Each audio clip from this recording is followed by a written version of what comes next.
Preston Fox back to receive it. Thanks for being with us. Week 11 in college football, and cutting in front of him and moving up to about the 25-yard line. That one wasn't planned. I think Fox thought he was going to block for him. That's Traylon Davis, though. Big tight end. Yeah, who certainly is capable from the tight end position, primarily a blocker for the Mountaineers. And you talked about the impressive situation that Markle was thrown into, redshirt sophomore from Chandler, Arizona. Garrett Green, by the way, that upper body injury that happened at Kansas State, they hope that he'll be able to go. It was close for this week, but they hope next week he's ready. Well, it really was an impressive performance by Nico Marchio because he had struggled in replacing Garrett Green the week before against Kansas State, but very efficient down in the desert for that win. Shaheem White, averaging over 5.5 a carry, gets the first carry here, the sophomore from William Penn in York, Pennsylvania.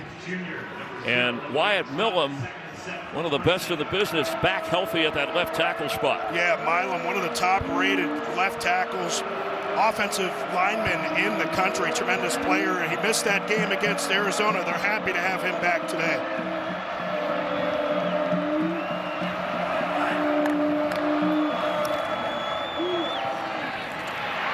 And White all the way up to the 43-yard line. Picks up the first down. Back-to-back carries for White. Look at Milam pulling from that left tackle spot. But a nice job of White just negotiating his way through traffic. White again. Number 1, Shaheem White kicking in on the right side.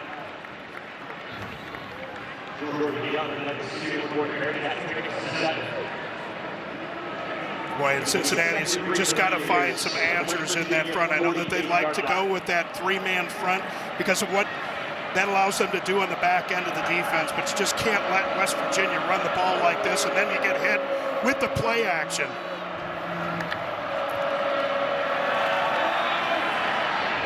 Marchiol, the throw. Cole Taylor has it. Taylor pounding his way inside the 40 of Cincinnati, and a Mountaineer first down. Impressive start to things for this offense, averaging almost 29 a game. Yeah, very unselfish on the outside. You see number 29, even though he slips right there initially. Preston Fox just staying with the block. Cole Taylor, not the prettiest thing when he runs, but he certainly can do some damage after the catch. Pick up of 14 yards.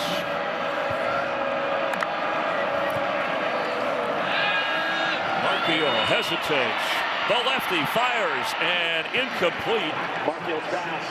Between Preston Fox was between a couple of defenders of Cincinnati. Well, and you can see Marchiol wanted the deep shot right there, got a little bit of the shoulder fake, but it was a good job. And you know, in talking to offensive coordinator Chad Scott, what impressed him most about Marchiol's performance down there in Arizona, he talked about the poise, he talked about the accuracy, but he also talked about the decision making, and you can see it right there. Sometimes the best throws the quarterback makes are the ones that he doesn't throw, right? I mean, it's deciding to live to fight another play.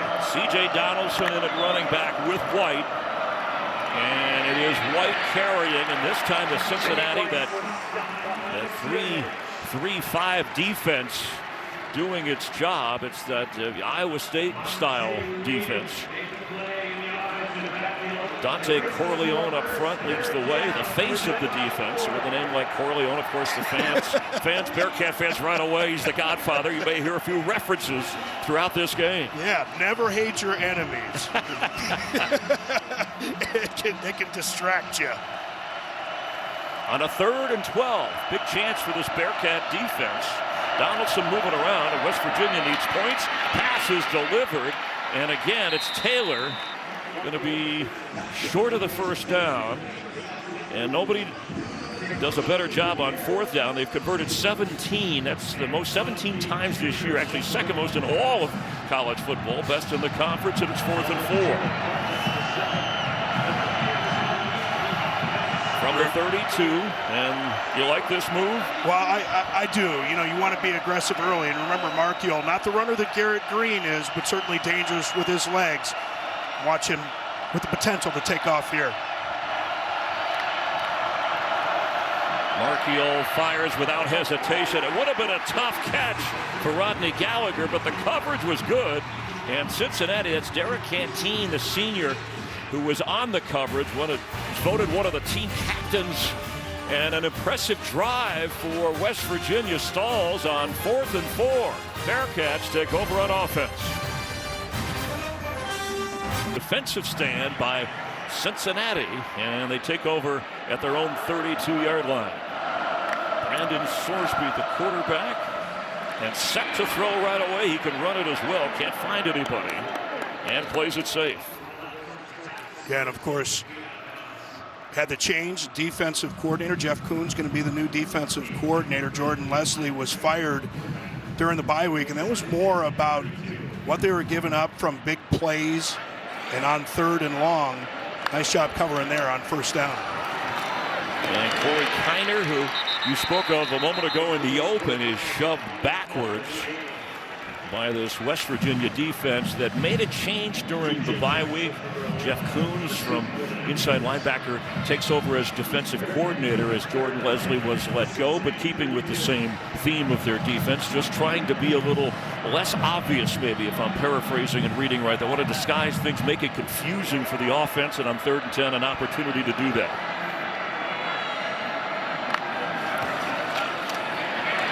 Set to throw. Sorsby can run for the 1st down if he makes it. Pushed out right around the 40-yard line by Trey Lathan.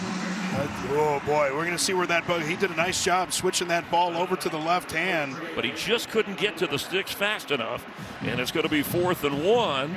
Looks like they're going to stay on the field. Go for it from their own 41-yard line. Here's another team good on 4th down. 8 of 11. So far this season, so 73%. Maybe just try and draw them off there. And it looks like somebody jumped. We're not sure which side, but the finger pointing. That's what happens when there's a mistake up here. You and I start pointing at each other. Yeah, we get the people at home can't see the finger pointing, but we do it up here. And offside. Defense entering the zone and causing a reaction. Yeah, and that was a penalty. Results in the 1st down. Well, that was nice job by the left tackle, John Williams, and it's going to be T.J. Jackson on the right side of that line. You see him jump, and then John Williams does a nice job reacting there, because if you're within a man and a half, you get that movement. Even if you jump back onto the defensive side, it's going to count against you. Can't blame Jackson, a guy who leads the team in sacks with 4.5, but costly because it automatically gives them the 1st down. And Kevin Boydman is our referee today. So from the 46-yard line to throw, and the catch made by Xavier Henderson. Top threat, averaging 13 to catch, and he's going to be spotted at the 47-yard line of West Virginia. A little bit of shuffling going on. So Henderson, the top receiver, top of your screen. Tony Johnson inside that, and Kiner remains the back. Now some shuffling here in the backfield. Yeah, and Joe Royer, the big tight end, the transfer from Ohio State in. Kiner slips through for the 1st down. Good blocking, good run down around the 40 for the Bearcats. Each team already has gone for it on 4th down. One keeping the drive alive. West Virginia did not. Yeah, I really like that play call, though. You get big Joe Royer into the backfield, leading up like a fullback, and talked about the way. I mean, he's just an excellent tight end. He can run routes like every wide receiver. He's tremendous talent, but they said he's really improved with his blocking. You can see it on that last one. Woo! Kiner again. he got knocked back that time. And it was great. Josiah Trotter, number 40, he got beat on the block the last time by Royer, but watch this one here. He's like, okay, you got me the last time. You ready? You ready? Pow! Okay. A little payback from Trotter. Trotter, of course, his father, Jeremiah, the four-time All-Pro, four-time Pro Bowler with the Eagles. Josiah Trotter leads the team in tackles as Evan Pryor now comes in at running back. Yeah, Pryor is that home run hitter. Watch him. And not quite a home run, but good enough for another 1st down. That's Jamoy Mays, kind of the outside the Z receiver. And this offense clicking. They came in Cincinnati averaging just over 29 points a game. Yeah, both of these offense really balanced. I mean, you talk about West Virginia almost exactly balanced coming into the season, 1,618 yards passing and 1,630 rushing, but this Cincinnati attack give you a lot of different looks. And Joe Royer, number 11, the tight end in the backfield to help block. His prior carries, he came in averaging over 9 a game. They talk about getting him the ball in space, whether it's tosses, runs, or flipping it to him. Yeah, no question about it. And Scott Satterfield, he calls the plays, but Brad Glenn, he's part of that offensive coordinator group. He's the official offensive coordinator. He talked about the collaborative effort. He talked about Evan Pryor. We know what kind of home run hitter he is. 64-yard touchdown in his first carry of the season against Towson. But he said, we got to change it up and have him with some of the inside runs. Did a nice job with it there.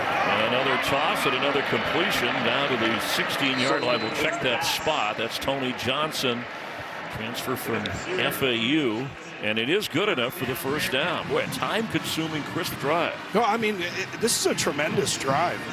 And, you talk about West Virginia making the change at defensive coordinator. I remember Jordan Leslie, who was a defensive coordinator that was fired on their bye week. But he talked about even going into the Arizona game. When they play zone coverage, they're given way too much space then, and they're still doing that. It's just a technique thing. Guys have to recognize a little bit sooner. This is Corey Kiner, and he gets to around the 12-yard line. Kiner came in, he ranked 12th on the all-time UC career rushing list, over 2,100 yards. He could advance as many as 3 spots today if he puts the yardage in to pass guys like Reggie Harrison and Al McKinney, even Mike Boone. Some of the numbers this season. Yeah, it was so much fun talking to him. Some of the things he does. Well, he came in and said hi to you because you were Mr. Football from Ohio. Well, Twice. but yeah, long time ago. But he's a guy. He loves playing Call of Duty, but he's really he's developed a lot of aspects of his game, especially his speed. Pass for the end zone. Almost a one-handed grab by Henderson. The coverage good, and the throw had to be long, or it might have been taken away on 3rd and 6 now. Garnett Hollis has coverage here for West Virginia, and Brendan Sorsby just a little bit too far outside with that throw. That was one of those 50-50 balls that Hollis, at least, hasn't been going his way lately, but he was on it that time. And now it is 3rd down and 6. Already in field goal range, but as the head coach told us, he's not really into field goals and kickers. Coach Satterfield was obvious about that. Watch Sorsby's legs as well. And he's going to take off and run. Great call there, Robert. You were ready. West Virginia was not. And it's going to be 1st and goal on the Brendan Sorsby run. Well, he's got 6 rushing touchdowns on the season. You spread people out with your formation and give Sorsby, you can see that this is a called run right here. And he's physical, man. He runs like a running back, and that's one where you're the offensive coordinator. You cringe a little bit. You're like, hey, we love that physicality, but understand we don't want you to get knocked out of the game. And boy, the transfer from Indiana, the coaching staff here right away said, we want this guy as our quarterback. He was one of the first guys they went out hard. They didn't want to let him out of the building, so to speak, as we have an injured player, KK Tarnu, in the secondary. And looks like he's going to be all right. It is 1st and goal after that 10-yard run on 3rd down and 6. But boy, from Indiana here is like a whole different quarterback. Salisbury has adjusted well, starting all 8 games coming into it. This is his 9th of the year. He's 3rd in the Big 12 in completion percentage. Extra lineman in.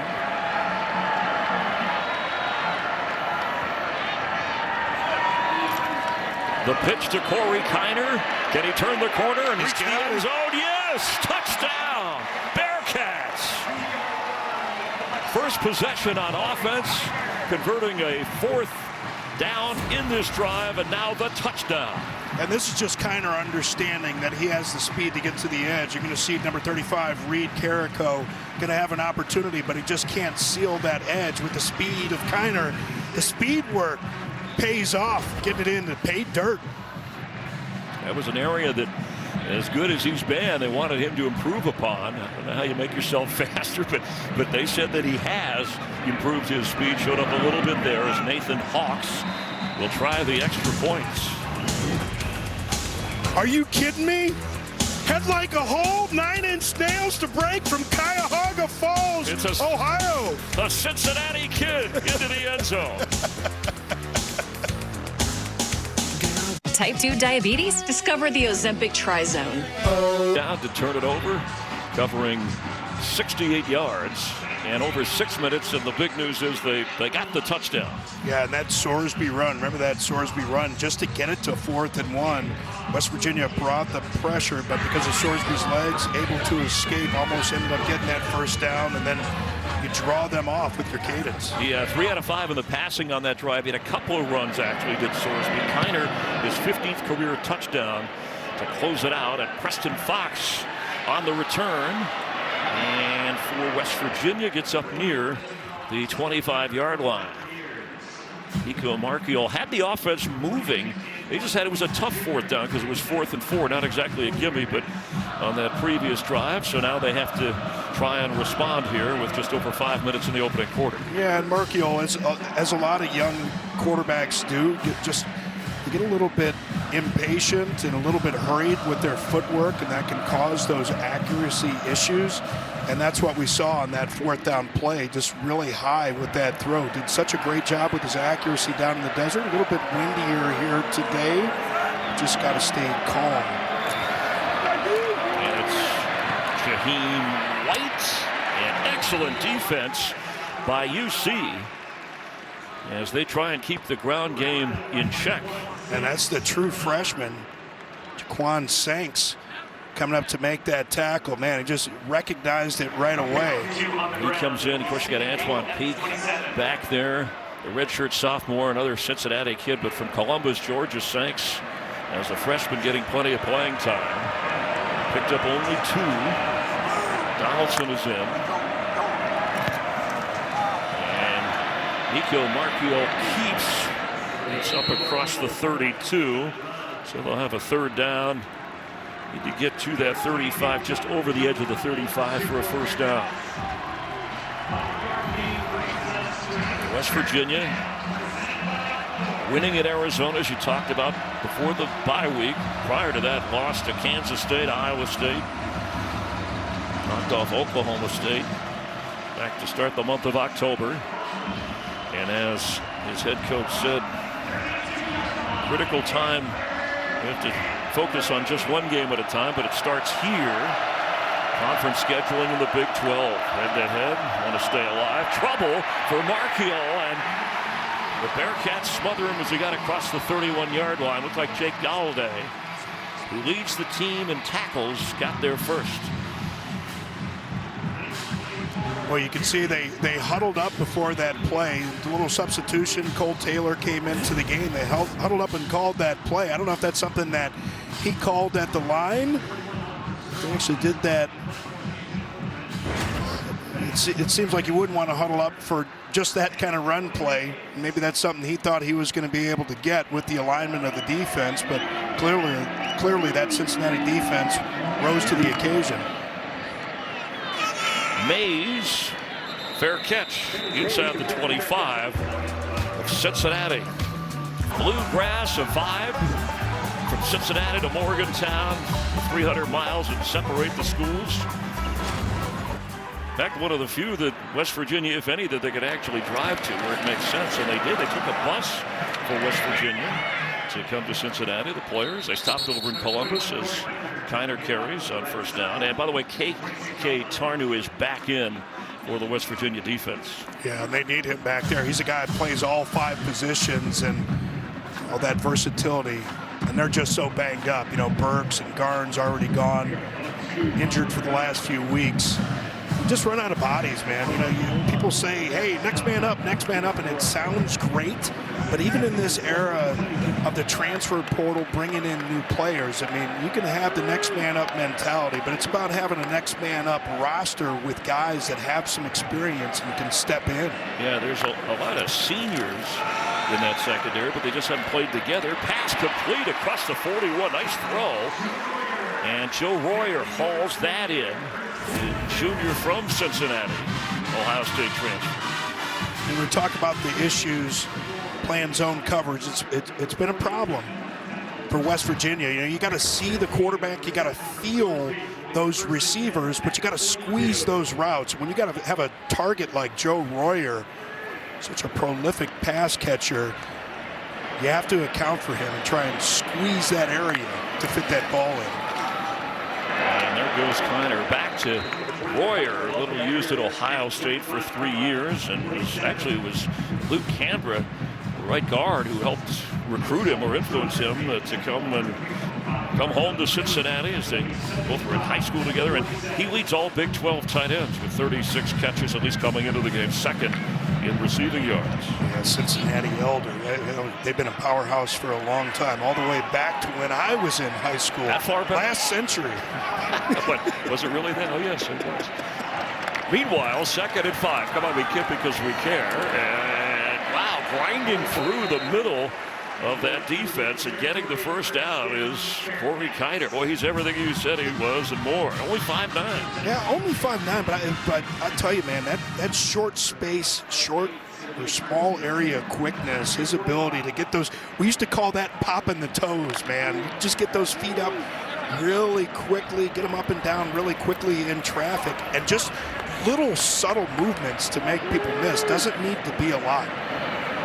Evan Pryor comes in, and back to throw is Sorsby, and dumps it off to Pryor. That's what they wanted to do, to get it to him in space. West Virginia ready for him that time as he dances out of bounds. Trey Lathan, who's become a better pass rusher and blitzer for this team, was out on the coverage that time, and they go without much of a huddle here. Well, they probably are going to let the clock run down. It would appear that way.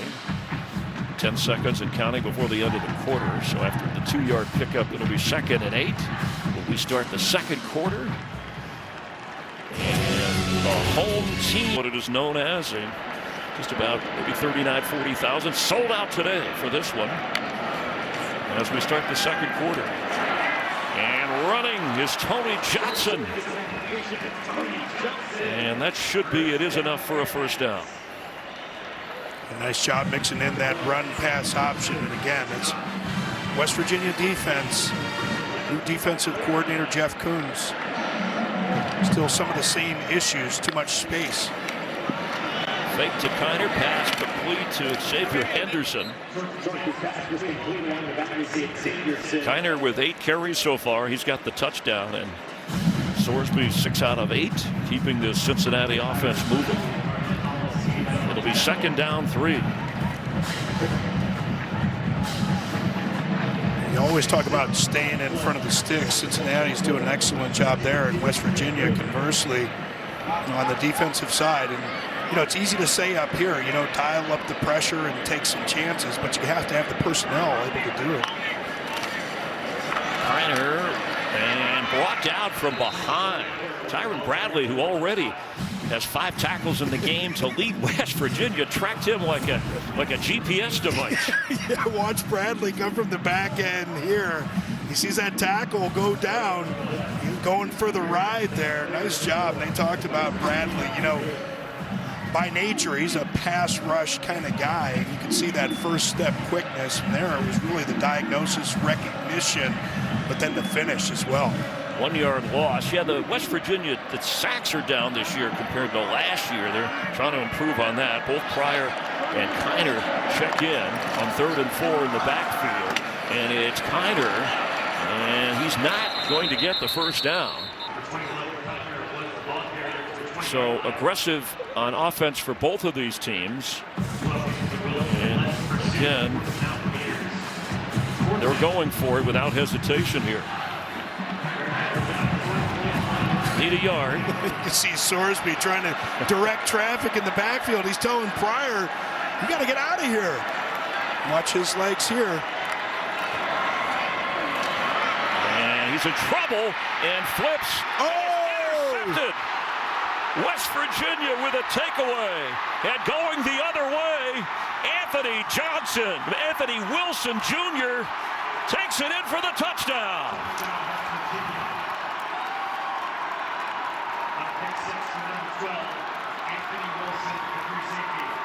What a play for the Mountaineers, and it's KK Tarnew that's going to apply the pressure. And if you're Brendan Sorsby, don't make a bad play worse. Don't make a bad play a disaster. He just flicks this thing trying to get rid of it.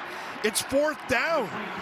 You know, I understand you want to try and get rid of the ball, but you can't do it in a situation like that. What an excellent job. And Anthony Wilson had the big stop on 3rd down to make it 4th and 1, and then gets the gift interception, takes it back. The 5-year senior who's been one of the more consistent players on that defense. Anthony Wilson takes it 79 yards. And with the extra point,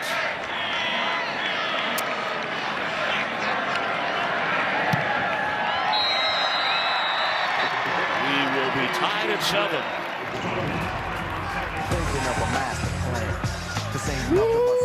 What a turn of events. Bearcats were on the move, but defense, big play, produces 7. Like 79 yards, the transfer from Georgia Southern. I love that Miners helmet. And we can see the pressure here. KK Tarnew going to line up on the outside. Remember, Jeff Coons in as a defensive coordinator after Jordan Leslie was fired. And I like this play call here. You bring the pressure off of the edge. You force Brendan Sorsby out of the pocket, but he's just got to know you can't just flick that football. But Anthony Wilson says, hey, I'll take that one. Easy pick 6 right there. Well, it's interesting that Anthony Wilson was there and took off, but Tarnew never went for the fake. Just as you said, watch the legs of the quarterback. He was doing that the entire way, and the 5th interception of the season thrown by Sorsby, and this will be a touchback as the kick goes through the end zone. Yeah, and that's, you know, that's situational football understanding. And Jeff Coons was bringing that pressure off of the edge for that exact situation. So that's a great play call. And, you know, they talked about, you know, what kind of changes could you expect Scott Satterfield and Brad Glenn, the offensive coordinator, just how different is the defense going to look? You don't want to change a whole lot. You don't want to confuse guys. You want them playing fast. But little subtle moves like that, getting guys in position to make a play, Jeff Coons, as defensive coordinator, has already paid off. And Kleiner get up around the 30-yard line. They passed up what would have been maybe a 37-yard field goal, and that's their nature because they only needed a yard on 4th down, which was a little bit surprising that they had Sorsby dropping back on that play with as well as they've been running the ball. But they converted on 4th down on their touchdown drive. So both of these teams offensively showing that they're going for it when it's within reach. See the ground game so far. Kleiner bounces off one of his linemen. And it's going to be a 3rd down. Sonny Redwood coming in for West Virginia to make the tackle. Yeah, true freshman Nate Gabriel there to apply that initial pressure. And when you look at this West Virginia defense, all the new players over there, all the new faces, a lot of true freshmen contributing on that side of the ball, some of it because of injury, but a guy like Nate Gabriel, just with his play in practice, wanted to see more snaps out of him. Sorsby looking around. He's in trouble here. Oh. Foul. It's loose. Did he get it back? Looks like West Virginia got on it. He was carrying it loosely as if he tried to want to throw it. And I think Hammond Russell. Yeah, Reed Carrico knocked the ball out. We'll see who came up with it, but West Virginia has the football. Back-to-back mistakes. And it was KK Tarnew who recovered the fumble. Yeah, and he was the one that applied that pressure on that 4th down play. Oh, yep, you're absolutely right. It's Reed Carrico that got the hand on that thing. And you just have to be careful when you take off like that. And that's 2 plays in a row. Brendan Sorsby wishes he could have those back, but you don't get them back, right? Like that's the quarterback position. It's not just how good you are at your best, it's how, when you get at your worst, just how bad are those mistakes. One was a pick 6, one's a fumble that leaves the Mountaineers with great field position. Taking over inside the 40 of Cincinnati. Sorsby had not, as well as he's played all year, the last couple of games, he just wasn't as sharp as he had been, and West Virginia's defense giving him a hard time here. So 2 takeaways for the Mountaineers. And Marchiol will flip back to White, and plenty of blockers in front. White flashing inside the 10, and it'll be 1st and goal, Mountaineers.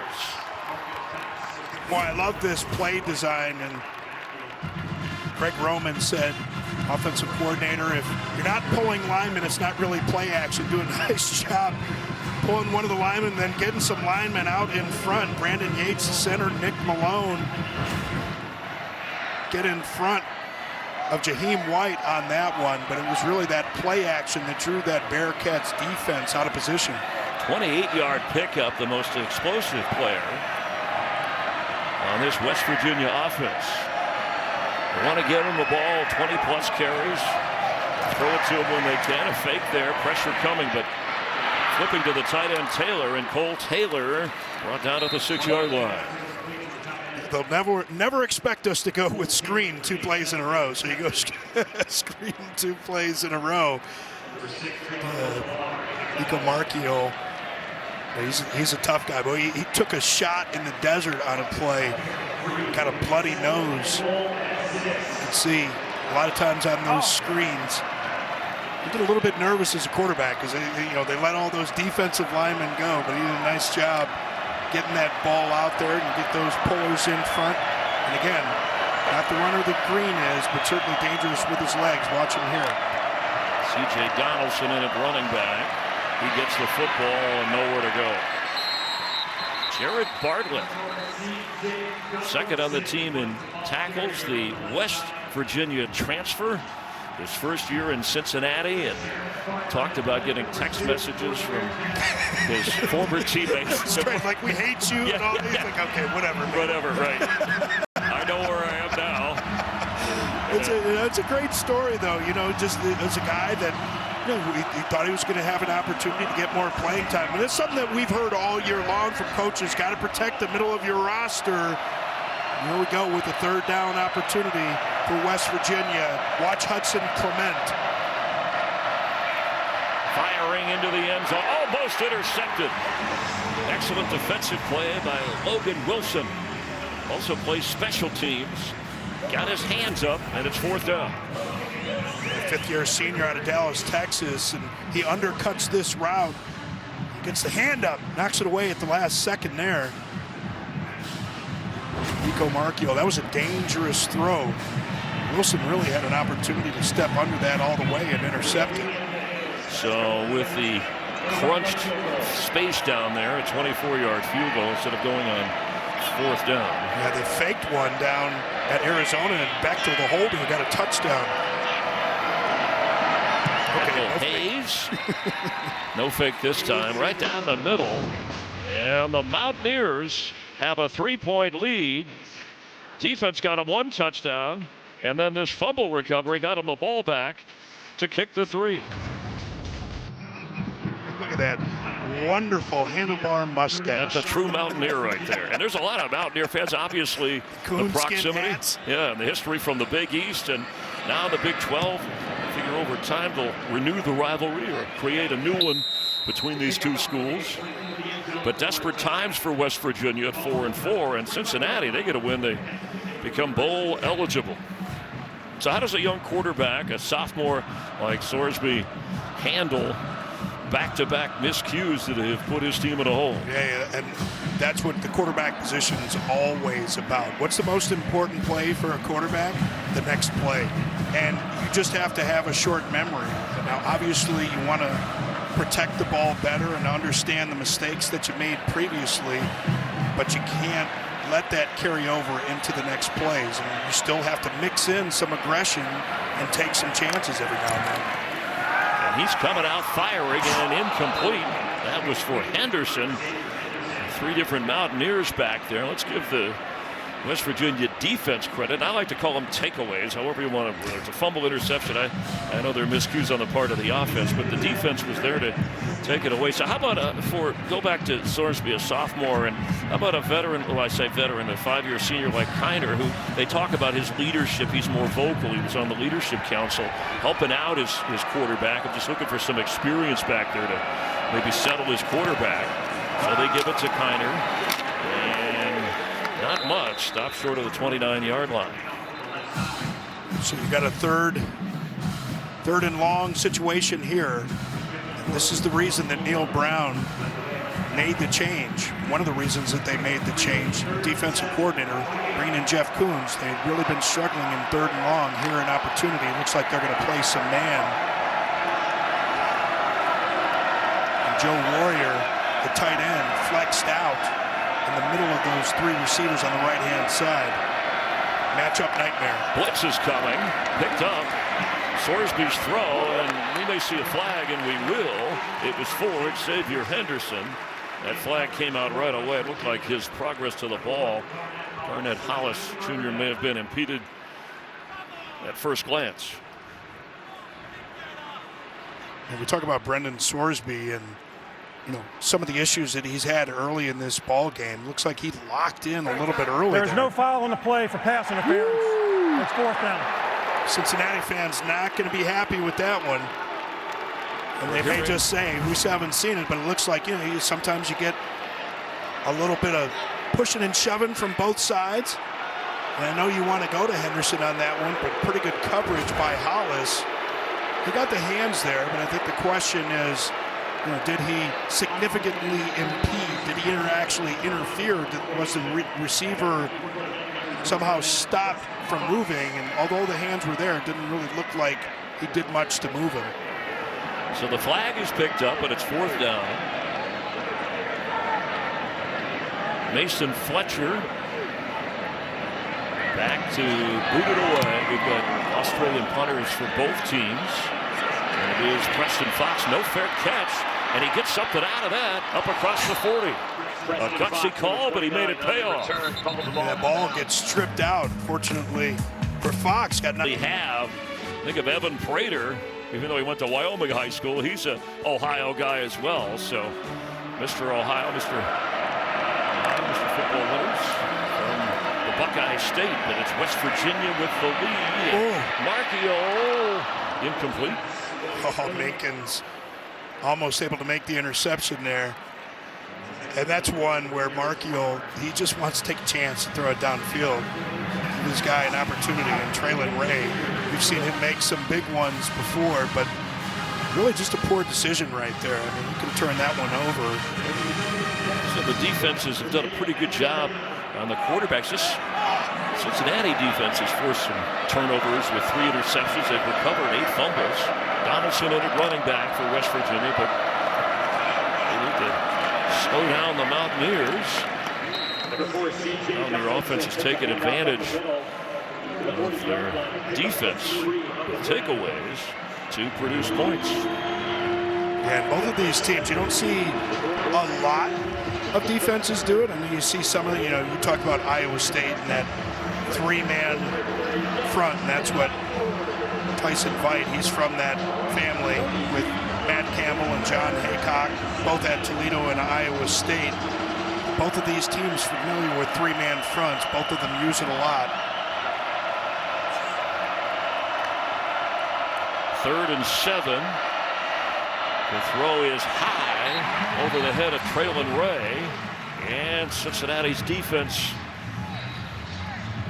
with a 3rd down stop, forcing the 4th down punt. It was Derek Canteen on the coverage. One of the strong cover guys with Jordan Young in that UC secondary.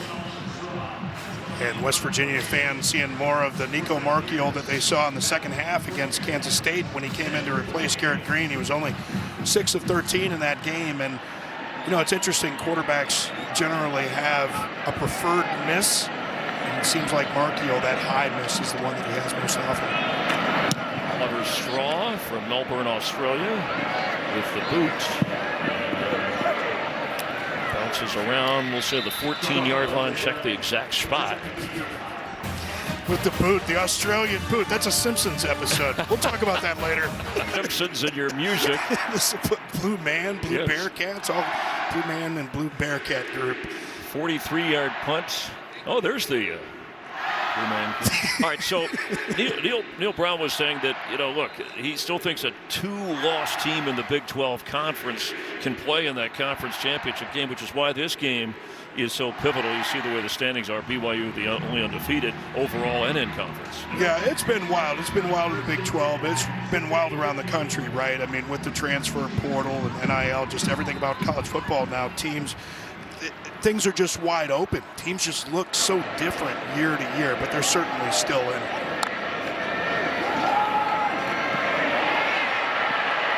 Sorsby gets rid of that from his own end zone.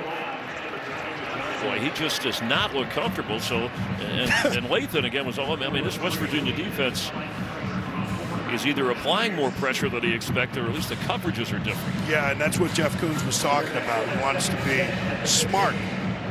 It's controlled aggression, not reckless abandon, right? You pick your opportunities to bring that pressure, but yeah, Sorsby was uncomfortable. I'd have been uncomfortable too. You got Trey Lathan chasing you down. Some speed at that linebacker spot. And the running game that was clicking on the first drive as Anthony Wilson makes the play is not happening here. By the way, last time West Virginia returned an interception for a touchdown, it was a couple of years ago, 2022 against Kansas State. That's what Wilson did. And the first points for West Virginia. Yeah, it's so important when you're playing those 3-man fronts, how you fit runs, and it's especially at the second level of your defense, second and third levels, the linebackers and the safeties. Tyron Bradley looked like he jumped. Offside, number 8, defense. 5-yard penalty, second down. Well, it'll make things a little bit easier for Brandon Sorsby. Now 3rd and 3. So there's 6 minutes remaining in this first half. And Cincinnati comes into this game, again, both off the bye week. The Bearcats impressive, that tough loss to Colorado. Prior to that beating Arizona State and UCF. Pryor the back. Sorsby keeps. Boy, this Mountaineer defense, he's short. You're inside your own 25. Well, that's the exact same play that we saw West Virginia go with on a 3rd and short situation, or 3rd and 3, 3rd and 4. Try and go with the QB run. Both times the defenses rise up. Yeah, 4th and a yard. Mason Fletcher, the senior from Australia here. By the way, his brother Max Fletcher, who was a junior also. So when one Fletcher leaves, the other Fletcher. So you're going to get Australian boots whether you like it or not. If you're a fan of the Bearcats. Preston Fox is back. Again, the Mountaineer defense doing a nice job here. And Fox from the 30. Got a chance. And room out there on the right side. Woo! At the 42-yard line is bumped out by the punter, Mason Fletcher. Lowered his shoulder and made sure he didn't get upfield, but a dazzling return of 29 yards. Boy, this thing was just set up perfectly. Preston Fox makes the first guy miss, and then that wall is set up, and you mentioned it. Fletcher making the tackle on the outside. These Australian guys, they play that Australian rules football, right? Pretty much like punting the ball to each other, right? So they all become really good punters, but it's a physical game as well. Mason Fletcher, 6'7", gangly out there, but lowered that shoulder, made a nice little stick. What a return and a big stop by him as White has a hole, weaves through. It's still going all the way down to about the 25-yard line. We'll check the exact spot. But it looked like he was stopped 6 yards ago. Yeah, Tomas Rimac, the left guard. You get by with a little help from your friends sometimes, and Jaheim White gladly accepts that push from Rimac to pick up all those extra yards. 15-yard run and a fresh set of downs for West Virginia. Stay with the hot hand. Woo. And he's loose. White all the way to the 10-yard line where he's flipped inside the 10. It'll be another first down. That spot will tell us whether it's first and goal or not. Go with a little counter here, get the guard and the tackle pulled around, and White, look at these quick moves in the hole. Such a shifty guy. He's only listed at 5'7", 195. You know how teams are. He's probably 5'5" and a half, but a nice run finishing. And it is first and goal. Remember, he had a career high of 204 rush yards last year against Cincinnati in the win at Morgantown. Calling for it is Marchiol. He's firing into the end zone, held out to, and Justin Robinson has a Mountaineer touchdown. There is a flag down, but a perfect throw from Nico Marchiol. I think this may be a targeting review. Like they came in with the helmet, but love the throw, love the toughness. Justin Robinson, 6'4", 218 pounds. Knew he was going to take the hit on that one. And one of my former teammates, Hall of Fame wide receiver Chris Carter. Result of the play is a touchdown. Personal foul, targeting number 6, defense. The play is under further review. Trayvon Gola-Collard comes in with the helmet. And he knew he was going to take a hit on that one. Looks like it hits more shoulder there. You know, we'll ask Dean. Dean Blandino, our rules analyst. And Dean, it's good to see you. How do you see this? You're watching along with all of us. Looking at it, it's a big hit, but to me, this is legal. He does a good job getting the head to the side, leading with the shoulder to the body. Happens bang, bang on the field, so the official threw the flag. Replay should take this off. This is a great look. Shoulder to the body, no head neck area, no crown, no targeting. And no penalty, right? Yeah, they would take the disqualification and the penalty off here, yes. All right, thank you very much. And that's Robinson's third touchdown for West Virginia this season, and they are automatically reviewing. And what I was saying, Chris Carter said, going across the middle makes the great ones average and the average ones pathetic. But I love the throw here from Nico Marchiol. We've seen some high throws from him, but goes with the RPO. And sometimes when they see that head snap back like that, they just assume that there's a targeting on the play.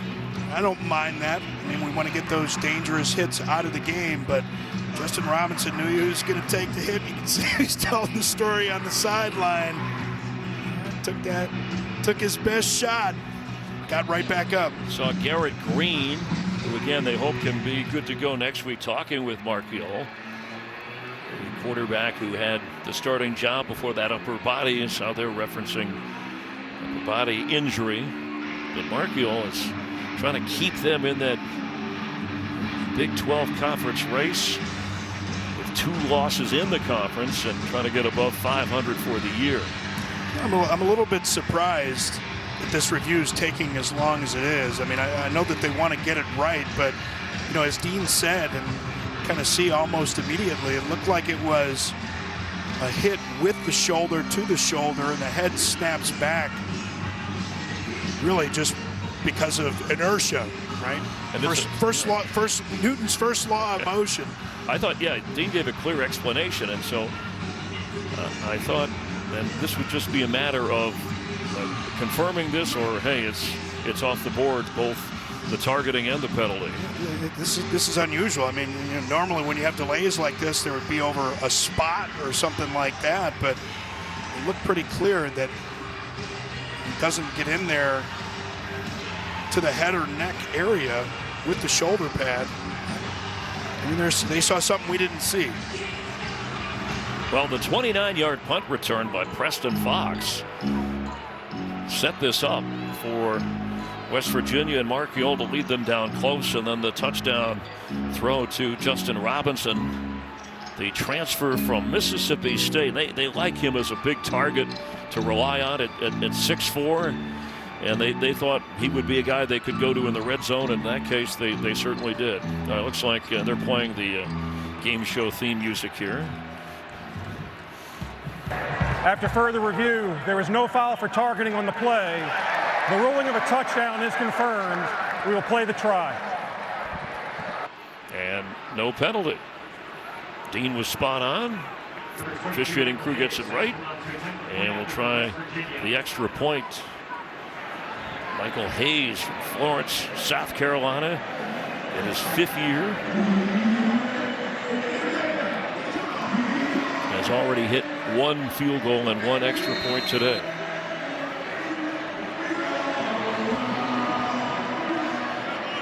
Set it up with a big punt return, couple of strong runs from Jaheim White. And the touchdown pass and the extra point. So at what point, when it was 7-0, a defensive touchdown, another takeaway for a field goal, and then the special teams helping out. That's why it was only a 41-yard drive needed for now a 17-7 lead. Yeah, this Mountaineer team, you talk about their losses on the season. I mean, they were up big against Pitt. Had an opportunity to win that game. Combined record of the teams that beat them was 25-1. I mean, you got some teams like, it started with Penn State. We're talking ranked teams. Yeah. And then you talk about Pittsburgh, Iowa State. Kansas State was a lopsided game. But the season, as head coach Neil Brown said, our story will be written over these there's 3 conference games scheduled, obviously, after this one. And he talked about the trajectory of some teams in November. And I know that the West Virginia fans were a little upset with him with some comments that he made a few weeks ago about the home crowd. But he knew what this team was. They were close and really showing up today on the road. Logan Wilson on the return, and again, special teams for the Mountaineers, keeping him from getting beyond the 15-yard line. Excellent work that will have the Cincinnati offense starting in a hole. 17 straight points for West Virginia after trailing 7-0. Cincinnati scoring on its very first possession. I am really amazed at the Bearcat running game, how that has kind of disappeared. Yeah, they really just moved the ball right down the field. West Virginia defense. Remember this week, because Jordan Leslie had been fired, Jeff Coombs is the new defensive coordinator. They've done a great job, but of course the turnovers from Sorsby were big. And in trouble here. Open, but he underthrew Tony Johnson, and he couldn't come back to the ball. Oh, he was so open. And right away, the official back there with him said incomplete, that it hit the ground. Johnson was trying to say, no, I got it. He was trying to come back to it. Yeah, TJ Jackson forces Sorsby out of the pocket, and you see this late throw over the middle, and he just kind of airballs it. Fortunately for him, Anthony Wilson doesn't turn around on that one at all. It just doesn't quite get enough on that ball for Tony Johnson to catch it. But I know Sorsby feels, you feel the pressure as a quarterback when you're down 17-7, but you've got to be patient and make better decisions with the football, especially on throws like that. Yeah, and Satterfield is on the officials about, let's review this. So the booth, the officiating crew will review, did it bounce or not? And is that clear? And again, you got a ruling on the field of incomplete. Yeah, you have a ruling on the field of incomplete, and I can't tell when that ball bounces up initially if it hit the ground or hit his hands. But, as you mentioned, Parker, call on the field is incomplete. So is there something clear and obvious on the review? I didn't see it from that angle. The official was behind him, and he ruled it incomplete right away. I don't know if he could see a bounce or not. Let's go to the rules expert, Dean Blandino. What'd you see? This is the best look. The key is the hands appear to be apart. Does the nose of the ball touch the ground? Right there. The key is the ruling on the field. They ruled it incomplete. I haven't seen anything that says clearly, obviously, this is a catch. It looks like that ball, the nose of the ball, this will be another look here. Nose of the ball may just touch the ground between the hands. At a minimum, this is a stance, meaning we just don't have enough to change. Yeah, Dean, did it look like the bounce of the ball indicated that it wasn't as clean a catch? Because you wouldn't get as big a bounce, right, if your hands are underneath it. Certainly an indicator. Yeah, it could bounce off the hands, but when those hands are apart, and you could see the back judge was right in good position and immediately hit the ground to signal that the ball touched the ground. Again, ruled incomplete. I don't think we have enough to change this. Yeah, and Tony Johnson tried to sell it right away. There's that bounce I'm talking about. Yeah. You saw it from the other side. Yeah. Yeah, but as Dean said, After further review, the ruling on the field stands. Second down. The fans here let you know. Thank you very much, Dan. Dean Blandino, as the fans here were unhappy with that. They picked up a flag from earlier that went against the home team, and Coach Satterfield a little frustrated over there. But a great effort from Tony Johnson, and just a little further downfield from Sorsby, and maybe they'd have had a big play. You see the smile there. He's like, hey, man, I did my job to sell it. You know they got cameras up in this piece? Well, as Dean said and you said, the ruling on the field right away set the tone. 2nd and 10. Sorsby will fake and throw, and he can't get much, but he's not down yet. Sean Martin has had a great week of practice. They kept it going. I heard the whistle, so he's fighting for every yard on the ground. We'll see where they spot it. Looks like a 3rd and 5 with just over 3 to go before the half. But you're right, Sorsby had Sean Martin, Tyron Bradley draped on him. Still able to get a few yards out of that one, but a huge opportunity here. And in the NIL era, quite literally, this is where quarterbacks earn their money. These 3rd down situations, down 17-7. Earn their money. And the pass is complete to Kiner. Flips, oh my goodness, leaping into the air. Not enough for the first down when he came down. Well, you lose all your power when you go in the air. And I know what we saw from Saquon Barkley with the backwards shot. Yeah, that was fantastic. See Kiner go up and watch KK Tarnu right there to time that thing perfectly, because as soon as Kiner gets on the ground, he really can't collect himself to lower his shoulders, so Tarnu's able to keep him from getting first down. Now, KK Tarnu is having an all-world game. Makes a big play here, but the defense turned the tide for West Virginia. 2-minute timeout. Mountaineers up 17-7. Defense going on 4th down and a yard instead of lining up to punt. Now, maybe just trying to draw him off. Tony Johnson comes to the bottom of your screen. Kiner's the back. Play clock at 10 and counting. Sorsby with the blitz threatened here. The fan's not going to be happy. Yeah. Something else to boo about. All right. They took the timeout right before and he lost his yardage on a penalty.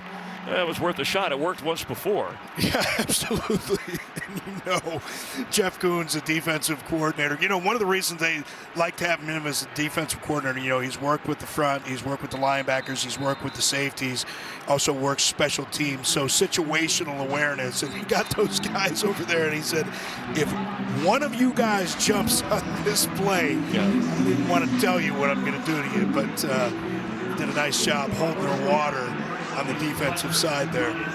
Yeah, I mean, I would say that the key in this game so far, after that opening drive by Cincinnati, has been the adjustments or improvements from the West Virginia defense. They obviously had a couple of special teams plays as well.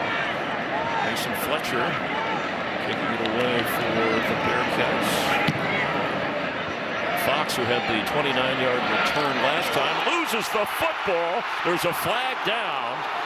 And kick interference. Yeah, looked like catch interference. Excuse me. Looked like Ken Willis. So we get a few extra yards out of this.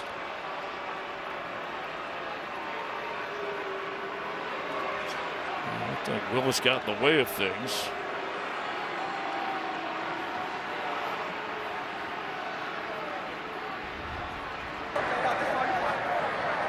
Kick catching interference. Number 18 on the kicking team. 15-yard penalty from the spot of the foul. First down. Well, that's a costly penalty right there, and you have to give that returner Fox some space. He makes the fair catch signal there. Yeah, it was actually Arcavius Sabor who I think they called for the infraction. Willis was down there.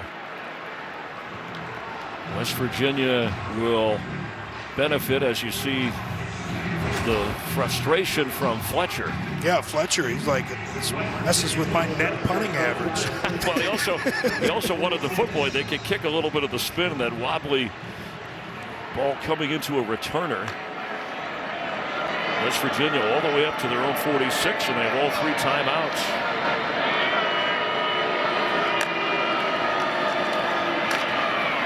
Gallagher, and the Bearcats ready. Jake Alday got there first. One of the fastest players on this Cincinnati team. Cincinnati will get the ball to start the second half. They scored first. West Virginia moved the ball but failed on a 4th down. And the Bearcats reached the end zone before West Virginia's defense has clamped down on this Cincinnati offense. From the 45, Donaldson will cross midfield and will bring up a 3rd down. Just over a minute to go here. Cincinnati has 2 timeouts. And Donaldson, that bigger back, started off as a tight end. Got that power. Jaheim White, only 195. Donaldson, almost 240. We haven't seen anything out of Hudson Clement today. He's great beating man-to-man coverage.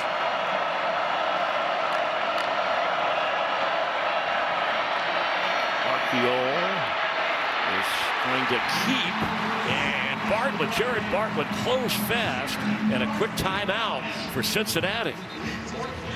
Yeah, nice job by Bartlett, and it looked like Marquiol was looking for his guy, Hudson Clement. Nice job, Cincinnati defense covering up. Remember, a left-handed quarterback moving out to his right. Tough to get that arm and that body into a position to throw, and Bartlett with the closing speed, tackling one of his former teammates coming from West Virginia just this year. All right, a happy Bearcat fan. And the other guy next to him is like, I'm not going to celebrate just yet. The other guy's like, man, I hope we're not on TV. Meanwhile, Nico Marquiol, wise to not try and force anything there, right? He only has 1 interception this year. And obviously we saw when Cincinnati and Sorsby tried to force it, it turned into an interception return and a touchdown for Anthony Wilson. Just let your Australian punter pin them with bad field position, not a lot of time. And Oliver Straw, he could kick with either foot, or either, depending upon what part of Ohio you're from, or Morgantown. Whoa, the pressure on, got it away. And falling down inside the 10 was Mays. Excellent punt. And again, had to track that wasn't real easy. So only 29 seconds remain before halftime, and 1 timeout for the Bearcats. Get really not much of a good opportunity, and because of the mistakes that you've already had today from Brendan Sorsby. Well, West Virginia, deep in your own end, you don't want to be too risky here. West Virginia with all 3 timeouts. I mean, they could say, hey, these are the numbers on how things went in that first quarter and how they've gone since. And the run game has kind of slowed down quite a bit along with those numbers. So if you're West Virginia and you play this tight, you might get the ball back with a chance to add 3 or something. As Kleiner carries. Boy, they have just done a job on him. Another timeout, and this will be the Mountaineers playing it just that way. You can always fair catch a punt if you force them on 2nd and 3rd. And we'll see what they get the first down. Obviously, it changes everything. Robert Smith, Chris Myers, thanks for being with us from Nippert Stadium. Coach Satterfield has had a couple of tough calls that have not gone his way, but his quarterback, who had played so well in this balanced offense, has had problems against this West Virginia defense today, and their new defensive coordinator, Jeff Coons, who was on the staff, has been on the staff as the inside linebacker coach, promoted. Neil Brown. Yeah, they really have done a great job. And, Jeff Coons, we talked about his experience. He's called some defense before. I've called it at West Virginia, but because of his familiarity with the special team, just knowing the guys so well. But he's figuring things out too, right? Like it's that chess match that happens on game day. Cincinnati moved that ball so well on that first drive. You thought they might move it up and down the field all day. And Kleiner will change things Ends with a dazzling run up to the 25-yard line, and that'll change everything in terms of the West Virginia plan to try and get the ball back. Quick snap. Brendan Sorsby will throw to the sideline. Catch made right away. That's Henderson tackled right away by Hollis. And that's a 9-yard pickup. Looks like a timeout here. It's tough here with only 9 seconds. Your field goal kicker, Nathan Hawks, has a season long of 55. 9 seconds. We saw it a week ago when we called Arizona at UCF. Hail Mary right before half. And here you try and go with some sort of quick out, gain some yards, and then try some sort of Hail Mary. But without the timeout, difficult to get in position to kick a field goal. And to effectively have a shot at a Hail Mary, you kind of got to get the ball to midfield, at least in that area. And he did get the first down, spotted though at the 34-yard line with 9 seconds remaining. It is first down. First and 10 at the 34.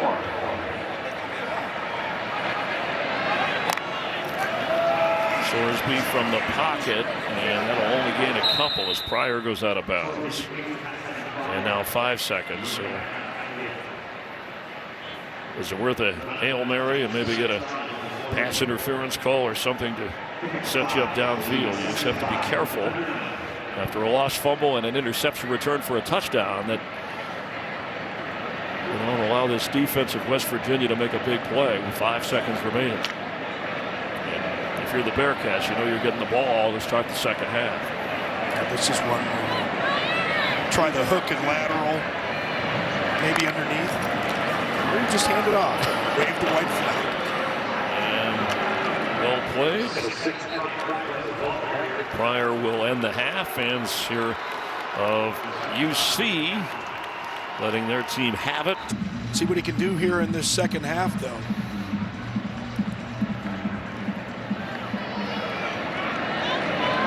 The crowd has been quiet from the Bearcat side of things as Logan Wilson will return. West Virginia fans here have been cheering quite a bit. Again, special teams have played a role, still shoving him back. He never got to the 20-yard line. It's a field position after that opening drive. And Cincinnati scored the touchdown. They have stalled. This 5 senior offensive linemen. Yet some talent up front that should be able to pave the way for the ground game. But whatever West Virginia has done on defense, they have slowed that for the Bearcats. Spotted right at the 20-yard line.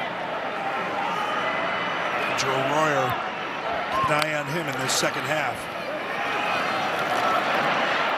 Kiner with a strong run up across the 35-yard line, and that's what the Bearcat offense needs to get going. Take some pressure off Sorsby. Watch the center, number 53, Gavin Gerhardt, right after the snap. He gets up to that second level, and he's able to get on Josiah Trotter. All kinds of room for Corey Kiner. Oh, you love seeing those, man. Running back, you go 5 yards, 6 yards before you get touched. That's a good run. 16-yard run. Sorsby with a quick toss and caught at the 40. Royer shoved back. An efficient blocker, but maybe the best hands on the team. He's on pace, too, to break the school record of Travis Kelce. Something to keep an eye on through his career. Redshirt junior making that grab. Yeah, the Kelce brothers, big names here. Of course, they played their high school football up at Cleveland Heights when I played in high school. Cleveland Heights really known for announcer Eric Collins more than anything else. Corey Kiner gets smothered, but he keeps going. I guess Bradley was the one who got there first, but you got to love the fight. We saw that in the first half. Whoever the ball carrier is, they're just not going down, sometimes even after the whistle. And it takes a few players to bring them down. Trotter, you see Trotter yapping it up to the Cincinnati sideline as well. Well, here's the opportunity for Sorsby. We talk about quarterbacks so much. third down, red zone, end of half, end of game. This is where they earn that money. Yeah, after a loss of 1, their own 39-yard line. Bearcats need an offensive spark, and they need points. There was some delay with Royer. In trouble. And sacked inside the 30. Looked like he was going to get rid of it and then brought it back in. Didn't want to make a mistake. T.J. Jackson with his 5th+ sack of the year. Watch T.J. French looping around as well, getting in there for the stop. And Sorsby did a nice job that time. I mean, he gotten rid of that thing a little bit earlier, but I think that loop stunt up front, we talk about the differences that a defensive coordinator can make. The timing of some of those stunts and different ways to generate pressure caused him to get rid of that ball sooner than he wanted, or hang on to it instead of getting rid of it. To Preston Fox had that big 29-yard return in the first half.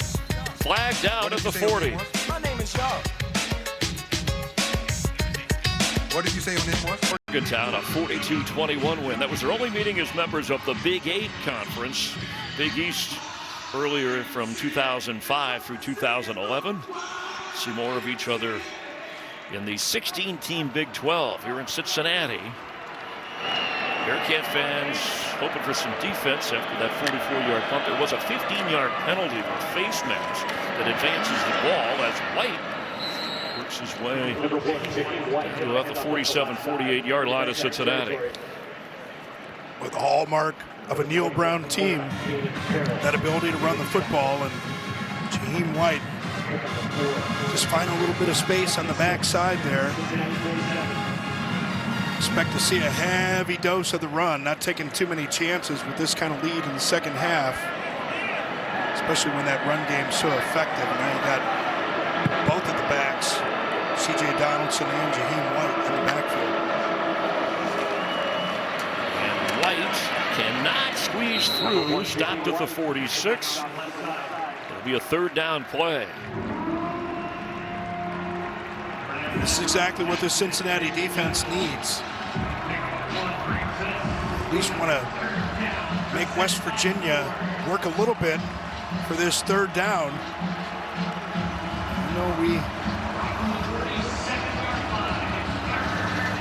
have Preston Fox in there, man-to-man on the outside to the right. Nico Marchiol. Oh. Wyatt Milam. Left tackle, looks like he moved a little bit early. Call start.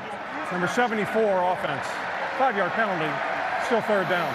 On the Outland watch list, and the officials were watching him there. Yeah, they talk about he's one of the highest rated tackles in the country coming into the game. 198 snaps on the year. Hadn't given up a single hit, sack, or pressure. Talented player. Got to stay in there. And high school offers out of high school of more than 20, including Alabama, Georgia, LSU, Ohio State, FSU. But he's here with West Virginia, and the throw on third down, a deep toss. Oh, what a catch! Leaping around the 15 was Traylon Ray. And a perfect throw. Jordan Young on the coverage, but Ray hauls it in. Yeah, and you see Ray on the outside, and this is interesting. This is like a pass that he dropped, only sticking one hand out against Arizona a couple weeks ago. I'm sure West Virginia fans remember that one, but just like on that play, Nico Marchiol could not have placed that ball any better. He walked out there and handed it to him. I think Traylon Ray learned his lesson in that game. Sweet throw, pick up a 37 yards at the 14-yard line. There's another toss to Cole Taylor. And Taylor is eventually brought down. Let's check in for a game break. All right, fellas, Canes fourth in the initial CFP ranking, trying to stay unbeaten, but Georgia Tech playing tough. Haynes King finds Malik Rutherford for the 5-yard touchdown. That put Tech on top 14-10, and that's where it stands as they just started the third quarter, Chris and Robert. All right, hey, thanks, Mike Hill. That's our all-star game break, keeping us up to date. And now a 2nd and 3.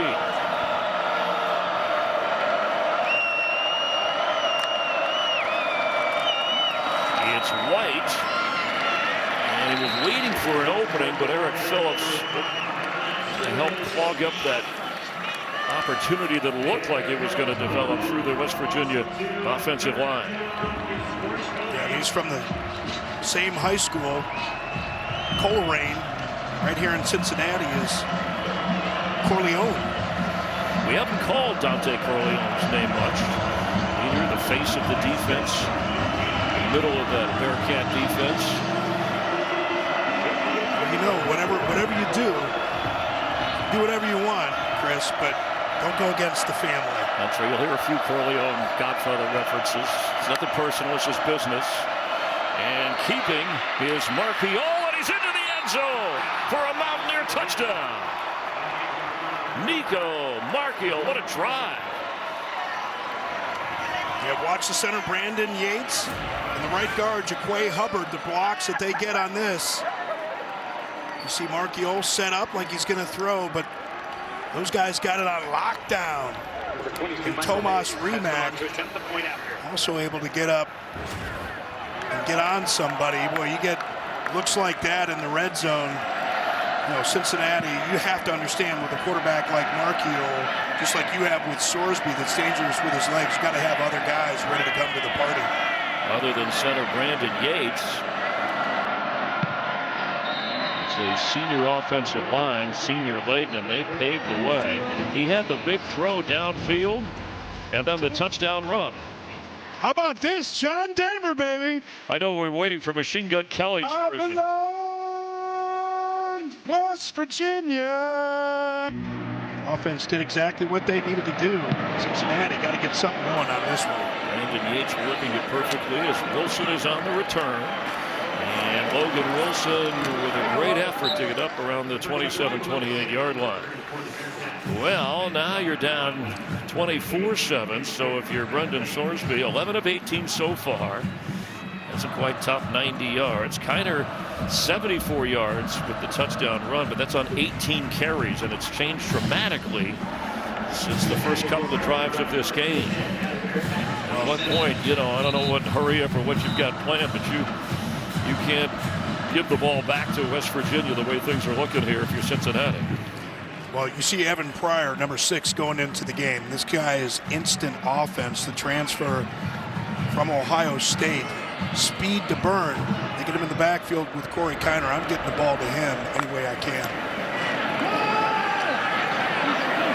Sorsby has been on the move all day. Oh, delivers an excellent throw across the 45 to Evan Pryor. I'm not sure why I didn't go to Evan Pryor earlier. Looks like there's going to be a flag at the 32-yard line. See if it's ineligible receiver downfield, number 74, offense. 5-yard penalty, replay first down. Yeah, I'm not sure. You know, it looked like Evan Pryor came wide open in the middle of the field early in the play. Watch as he comes through on the fake, and he's going to be wide open on the middle. I'm not sure why Sorsby doesn't make the throw there, but nice job by Pryor on the scramble drill.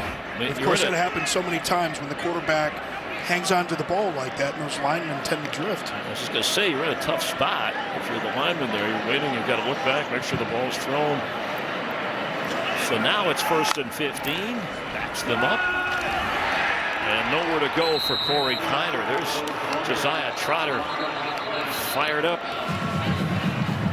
He had a career-high 12 tackles versus Iowa State. He's been busy today. Boy, the self-inflicted wounds have been there for the Bearcats all day long. And when you have a big penalty like that, puts you in such a hole.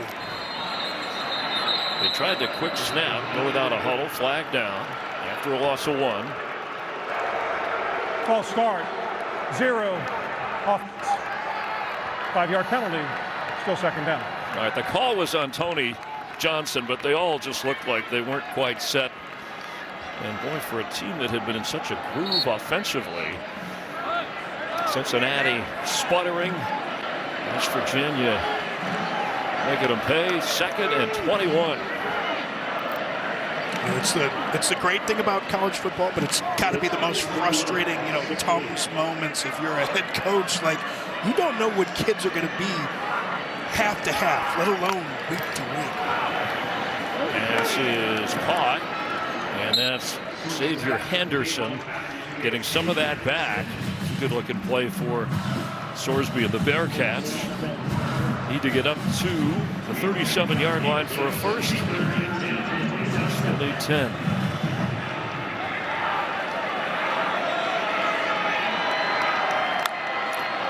Just a three-man rush. He's got time. On the move again. Sorsby. Nothing happening. Excellent defense from the Mountaineers. Absolutely right, and this is the reason that Neil Brown made the change at defensive coordinator. Jordan Wesley fired in the bye week. Jeff Coombs.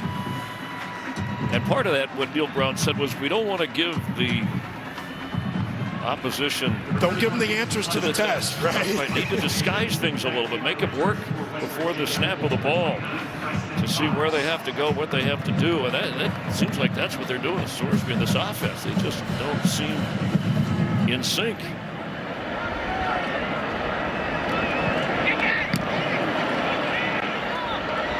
Season high, equal in punts. Cincinnati just rolls inside all the way down to the 20. We'll check that spot, maybe down at the 17. West Virginia, it's no laughing matter what that defense has done today. And now they're on offense. Fletcher with a 56-yard punt. And first down.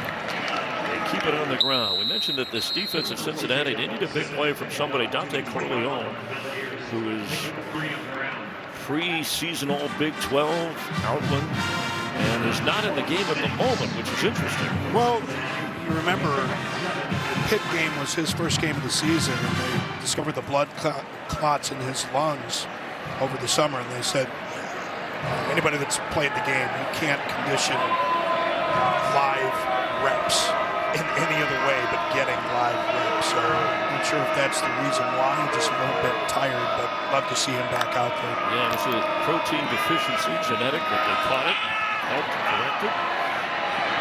Marchiol will go down around the 21-yard line, and Jared Bartlett, the former Mountaineer, making the play. Well, the defense is doing their job. They're doing everything that they need to do. Yep. They shouldn't sell it early, though. It is third down. Of course, West Virginia can convert here, but Cincinnati defense, the Mountaineers into a third and long situation. At least give your offense an opportunity potentially here to have good field position, start cutting into that deficit.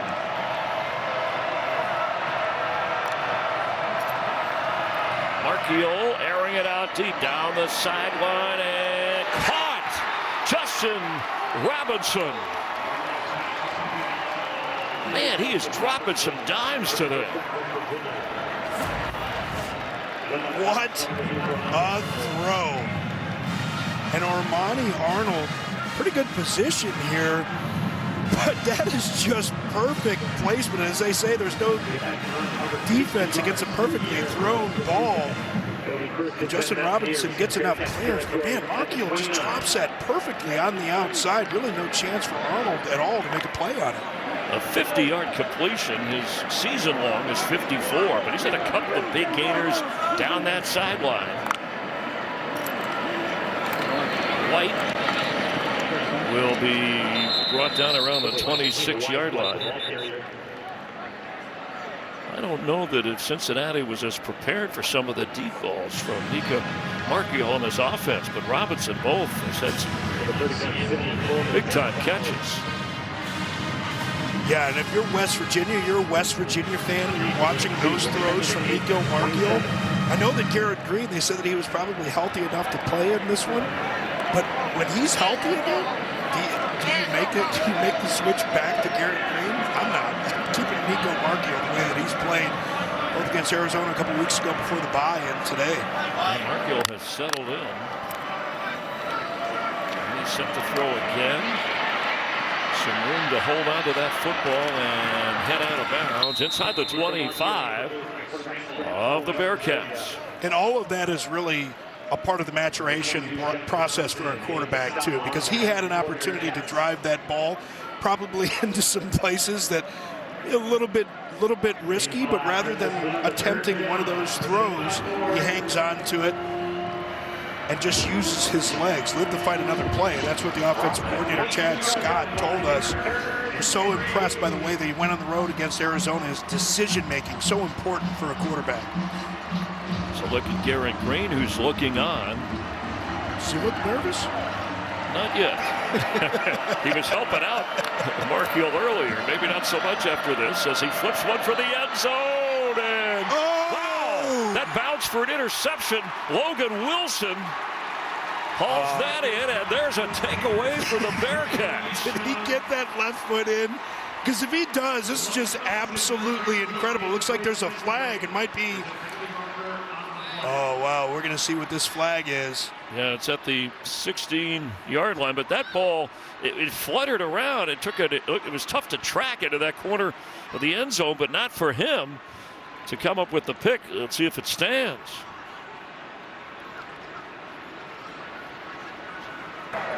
There is no foul on the play for an ineligible receiver downfield. The result of the play is an interception in the end zone by the defense for a touchback.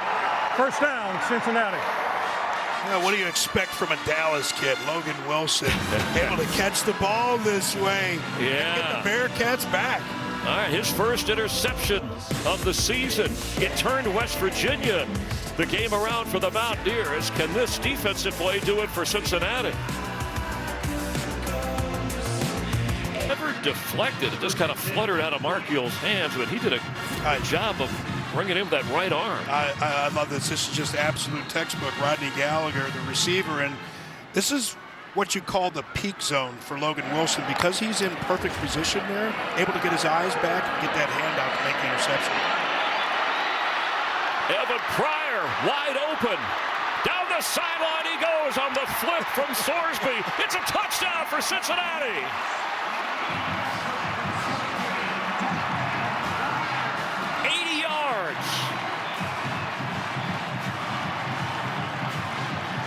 You've been talking about getting the ball to him in space. Well, he created a lot of space. Instant offense is what Evan Pryor is. And no matter what way you get him the ball, he's always a threat to take it all the way. And some help from from the wide receiver core on the outside. They did a nice job not throwing blocks, just kind of bodying their way, kind of boxing guys out like basketball. And Pryor, with that speed, able to turn it into 6. Extra point will make it a 10-point game. West Virginia, the defense has been so good. And the extra point is good. What a swing, right? That's a 14-point swing with the interception, and then they get it down the field in one play. It's what happened. Touchdown, right? It's what happened in the first half with, here's another look at when West Virginia turned it on a defensive play, and that one play, 80 yards of the score. Here's Sorsby, and there's Pryor all alone. Yeah, you go with the play-action fake like that, and nobody's sticking with them, but some nice blocks along the sideline there. I think that might be Tony Johnson, if I have the right readers on. He kind of got in the way of a couple of Mountaineers to just allow Pryor to fly. Boy, I just love to see that, though. A big play by Logan Wilson with the interception. Let me mention that that's his 4th career interception, but it's Logan Wilson's first as a member of the Cincinnati Bearcats. Well, and it's so crazy, right, with what happens in college football. And, we've heard coordinators talk about that.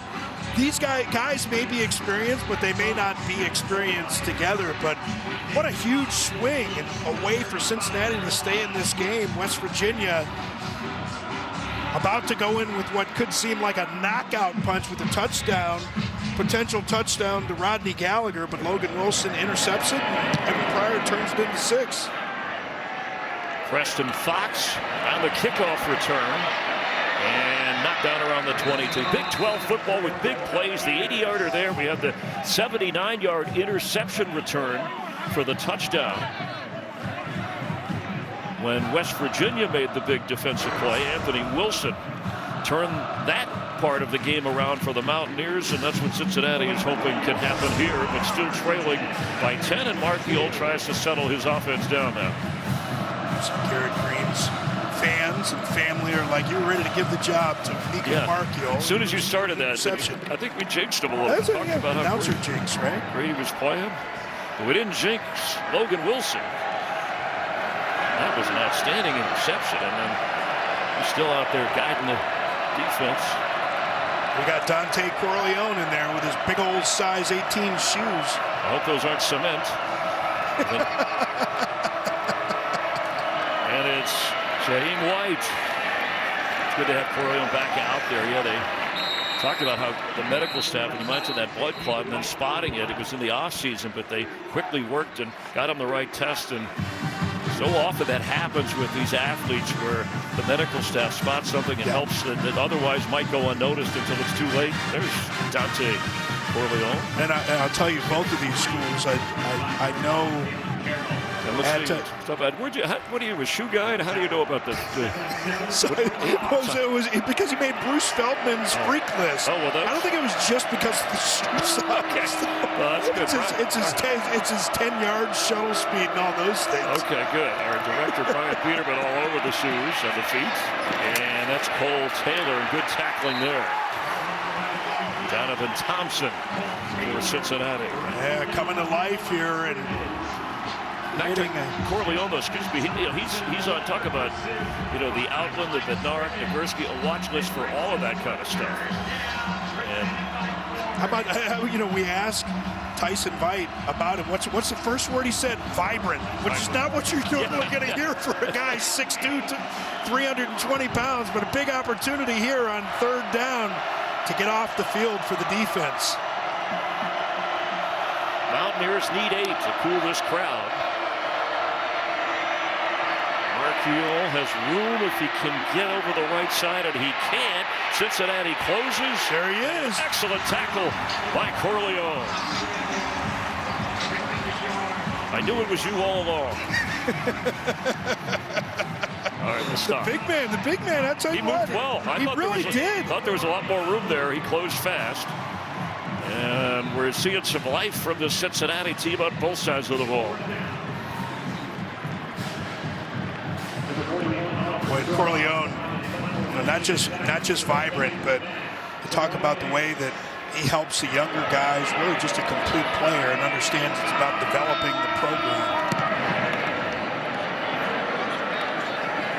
This will drop at the 36 and bounce inside the 30 of Cincinnati with 1 second remaining here in the third quarter. West Virginia built the 24/7 advantage, and then a moment ago an 80-yarder to Evan Pryor on the pass from Thorsby has cut it to 10. And that was a 46-yard punt in place. Well, momentum's a real thing. You played this game at this level and in the NFL. It doesn't leave the field. And there's no question about it. Obviously you're at home, you're Cincinnati. You know that you're never out of the game, but it takes some people rising up and making big plays like that. But here you got to sustain the comeback, keep making good decisions. Kiner trying to find room, spins and goes down after maybe a pickup of a yard or so. After 3 quarters, West Virginia took command after the opening quarter. Their big play day in this Big 12 matchup, and here's the turning point second half. What an interception by Logan Wilson. And then Evan Pryor takes the flip. It takes off 80 yards. He's got 4 career touchdowns of 50 yards or more, and this gets them to within 10. A tremendous performance there from Pryor and the Cincinnati team with Wilson. A 14-point swing there. Thorsby will guide his way up to the 34 and need to get to the 39 for. Woo! You got business in the front. You got to fight for your right to have party in the back. It's appropriate too. They call that the Kentucky waterfall with the Cincinnati airport. Actually, right there, yeah. Kentucky. In college football, the fans that it brings out. They are as entertaining as the games themselves, and they have a good time no matter what. Kiner the back on a big 3rd down 5 for Cincinnati. The toss is caught, but let's see. That's Henderson. And he was tackled right away by Fagan. And it's good enough for the first down. Big first catch. down. Watch the break that Fagan gets on this, and Jeff Coons loves Montez Fagan because he's a special teams guru. Comes up, but not in time. Sorsby now 14 out of, see the numbers, 22 despite the interception and lost fumble. Kiner has 20 carries, 75 yards and a touchdown. And from the 40. The slow substitution. A little bit delayed. And Kiner for a couple. Trotters all over the place today. Him and Bradley for this West Virginia defense. And in the first half, it was KK Tarnu. Stepped in, stepped up.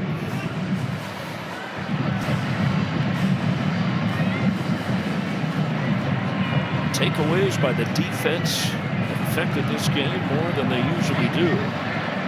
Leading to scores, setting up field goals. Substitutions.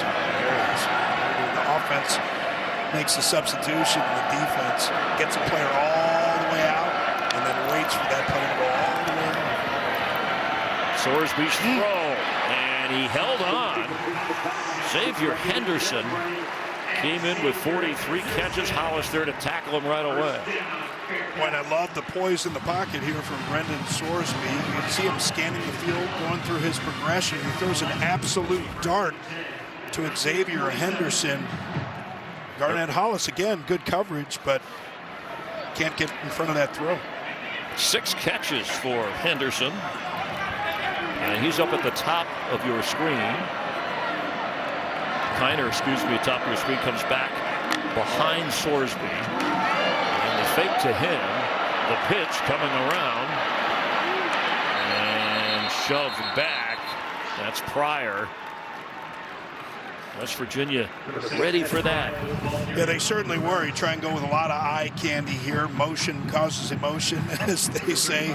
Try and go with the misdirection, but you see Reed Carrico, who had the forced fumble earlier in the game, knocked that ball away from Brendan Sorsby, able to make that stop. Pryor with 6 touches today. That's a touchdown, over 100 yards total. 2nd down 9 on the 46. This is important to even get in field goal range if you're Cincinnati. Just to try to cut into that lead as Corey Kiner gets a spin move on, but Bradley wouldn't let him go. Good, nice job. That West Virginia defense falling back. And that's one of those plays that Kiner, you have to learn. You really have to press much further on the front side is what they call it. You try and stay front side as long as you can. Get those defenders to flow all the way, and they think you're going to stay that side, and then you cut it back. Cut it back too soon, and they're right there waiting. 3rd and 5. Both teams have been quick to go on 4th down when they cross midfield. Watch the tight end Warrior here. Favorite target. Sorsby is loose, diving inside the 25, and he picks up the 1st down. Didn't hesitate that time. That looked like a designed run all the way. Yeah, it certainly did. And Trey Lathan, number 4, the linebacker from West Virginia, is going to have an opportunity, but he sticks that foot in the ground, cuts it back, able to get the 1st. Look at the receivers, 3 bunch top of the screen. They go without a huddle. And Sorsby straight ahead. Will get down around the 20-yard line. So running him a little bit more. He seems a lot more comfortable here after that prior catch and carry of 80 yards. And a flag down, the throw high for Royer, and another flag in the end zone. Looked like West Virginia called timeout. Let's check this. Fans don't like it. They got the timeout in before the players were caught. Yep, that's what they did. 10-10 with the timeout on the field. Substitutions. This was a case where Cincinnati didn't substitute, and West Virginia got caught in. Neil Brown quickly runs down to call timeout. Yeah, a good job there. You can see him hopping around on the sideline. You're right, Cincinnati didn't substitute, so you don't have all day to substitute. Cincinnati could snap the ball. You get caught with too many guys on the field, but Neil Brown wisely sees that they need to call the timeout there, and they got it in, much to the chagrin of the Cincinnati fans. They did get the timeout in. Fans hoping for a big play for Cincinnati. 10th play of the drive. Evan Pryor is in on a 2nd down 6. And Sorsby is trying to avoid the rush. And he's going to keep it and get the first down going out of bounds. Making sure he held on to the football that time, not forcing anything. Yeah, it was a nice job by Sorsby. We talked about the mistakes he made earlier in the game with the pick 6 and the fumble, but here doesn't try to force the ball downfield, and he understands that he's going to have an opportunity to get to the sticks. And T.J. Jackson goes diving to try and make the tackle. Maybe injured. He's still, I was going to say, he's still laid out on the sideline. And hope that Jackson, he is okay as they are checking on him. He is still, though it's out of bounds on that sideline, laying on his back. But it was a first down run, or run for a first down by Sorsby. There's Jackson, who again has a sack today. Came in leading the team in sacks with 4.5. Jeff Coons gave him high praise. He's like that submarine pitcher that comes in the game, the little changeup, knuckleball, like Phil Niekro, right? A changeup kind of guy, but see him getting up under his own power, but certainly a little limp. Yeah, Niekro and knuckleballer Kent Tekulve. If I go back to an old Pirate who's kind of a submariner, which, by the way, I love that the different sports here. You come into this area, the building, and these two schools have some great basketball players in the history of the professional and college game. Oscar Robertson and Jerry West, talking about West Virginia, Cincinnati, the big O and the logo. And this is the first time that I've been here at Nippert Stadium, and just what a cool environment. I mean, you got the baseball field over You're right in the middle of the campus, too, which is great. 100th year anniversary of Nippert Stadium, as Sorsby will hold on to it again, make a move, spin to the end zone, and what a run for Brendan Sorsby, and a Bearcat touchdown.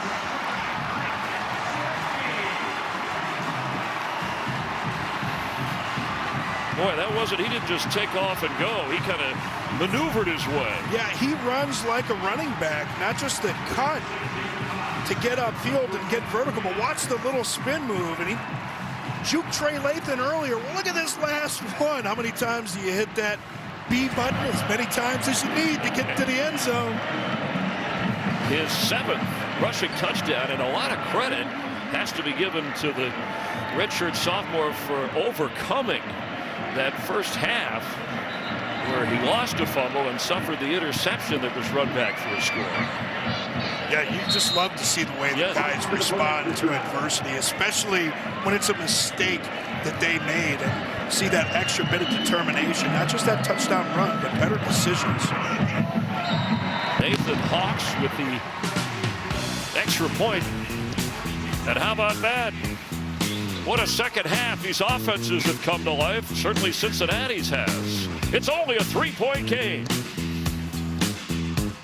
Spot as Preston Fox will find a hole, and he can fly, and there he goes. What a move before he's run out as he crosses midfield. Big punt return, big kickoff return to spark the Mountaineers with that 3-point lead. We talk about the importance of all 3 phases, and here you can see it again from Preston Fox, and credit to that kick return team. Perfect lane on the outside for Fox. Yeah, 40-plus yard return. He's from Morgantown High School, a West Virginia guy all the way through and through on the Horning watch list. He'll make that tough catch across the middle, too. They can count on him for that. Mountaineer fans want something from their offense now. And can't spin out of it. White. Josh Minkins coming up. Transfer from Louisville, of course, where Satterfield spent time going before his Appalachian State days. Yeah, you see that a lot, right? When these coaches change. And then there's a transfer, they go back and they reach where they know the guy. Develop him in one place and starting to make some noise here in Nippert Stadium. Sun breaking through. After no gain, White dancing around with Markio, who's set to throw. And there's he the is guy. sacked. Dante Corleone was there first. Big shoes and all. The big shoes going side to side so fast, man. They talk about that 10-yard shuttle speed. Watch the lateral movement of the big man. You know, you don't get a lot of guys that can move like that, and you don't have as many of those traditional zero-type nose guys like a Vita Vea or like a Vince Wolford back in the day. You know, those guys can be so deadly. They're space eaters, just so hard to block man on man for the center. His 4th sack of this season. 3rd and 17 late, getting a receiver in position. And Markio has room to run, but he's got to make up 17, and Cincinnati closes fast, and it's 4th down. He stopped at the 46. Bartlett and Rob Jackson ran him down. Well, they may go for it. Oh, nope, they're going to bring out the punting unit. Here comes Oliver Straw. All right, that was an important defensive set. We've talked about momentum, and you felt the shifts in this game. It seems like the defense has started in the first half for West Virginia and late here for Cincinnati on that Wilson pick. Oliver Straw, who's on the Ray Guy watch list. Ray Guy, one of the greatest punters in the history of the sport. Trained in Pro Kick Australia.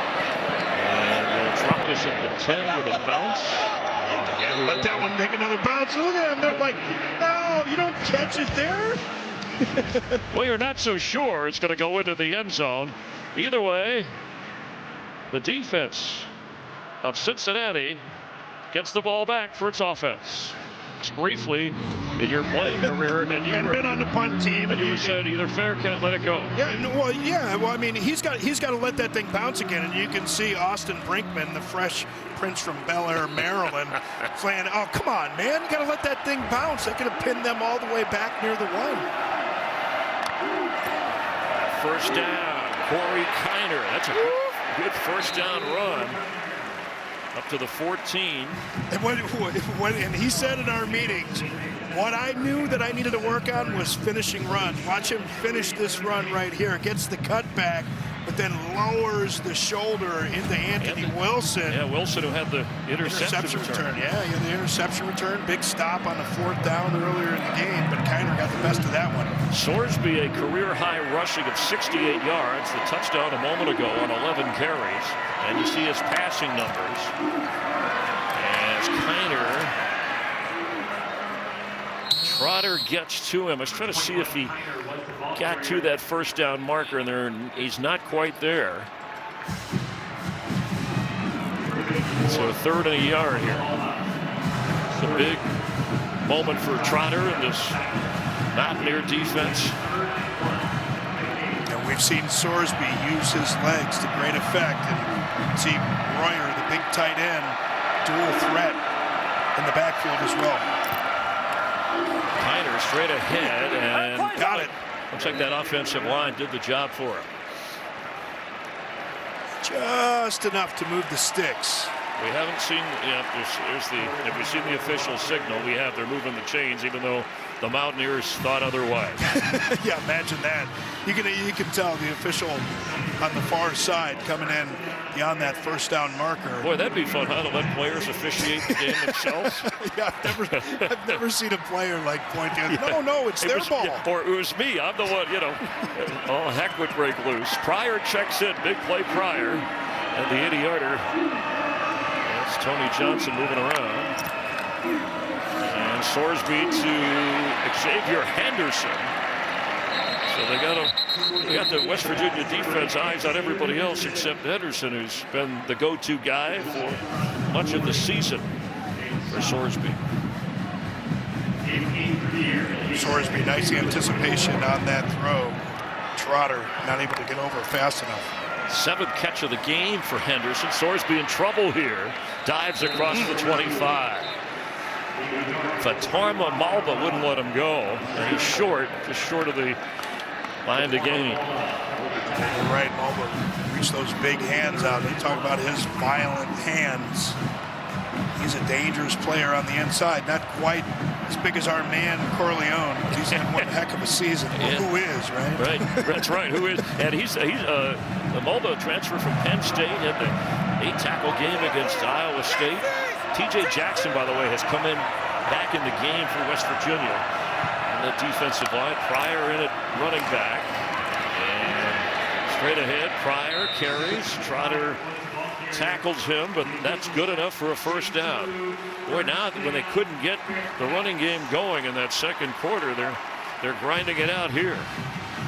Talk about teams that want balance, and why do teams want to be able to run the football, and why do you want to be able to stop the run? Because at some point you're going to do it when you need to, not just when you want to. And this is one of those situations where you don't necessarily need to run the football, but it's a much safer way to burn time off the clock. And more than 80 yards rushing for Cincinnati. You see the offensive numbers. And in trouble, he's got to get rid of it. And that was the kind of play that was intercepted last time. Now, running it in is Bradley for a touchdown. Did not see a ruling. This will be reviewed. Was the hand going forward? Backward pass recovered by defense for a touchdown. Backward pass is the ruling on the field, and some are saying incomplete. And this, of course, will be checked and double-checked. Yeah, we're going to see.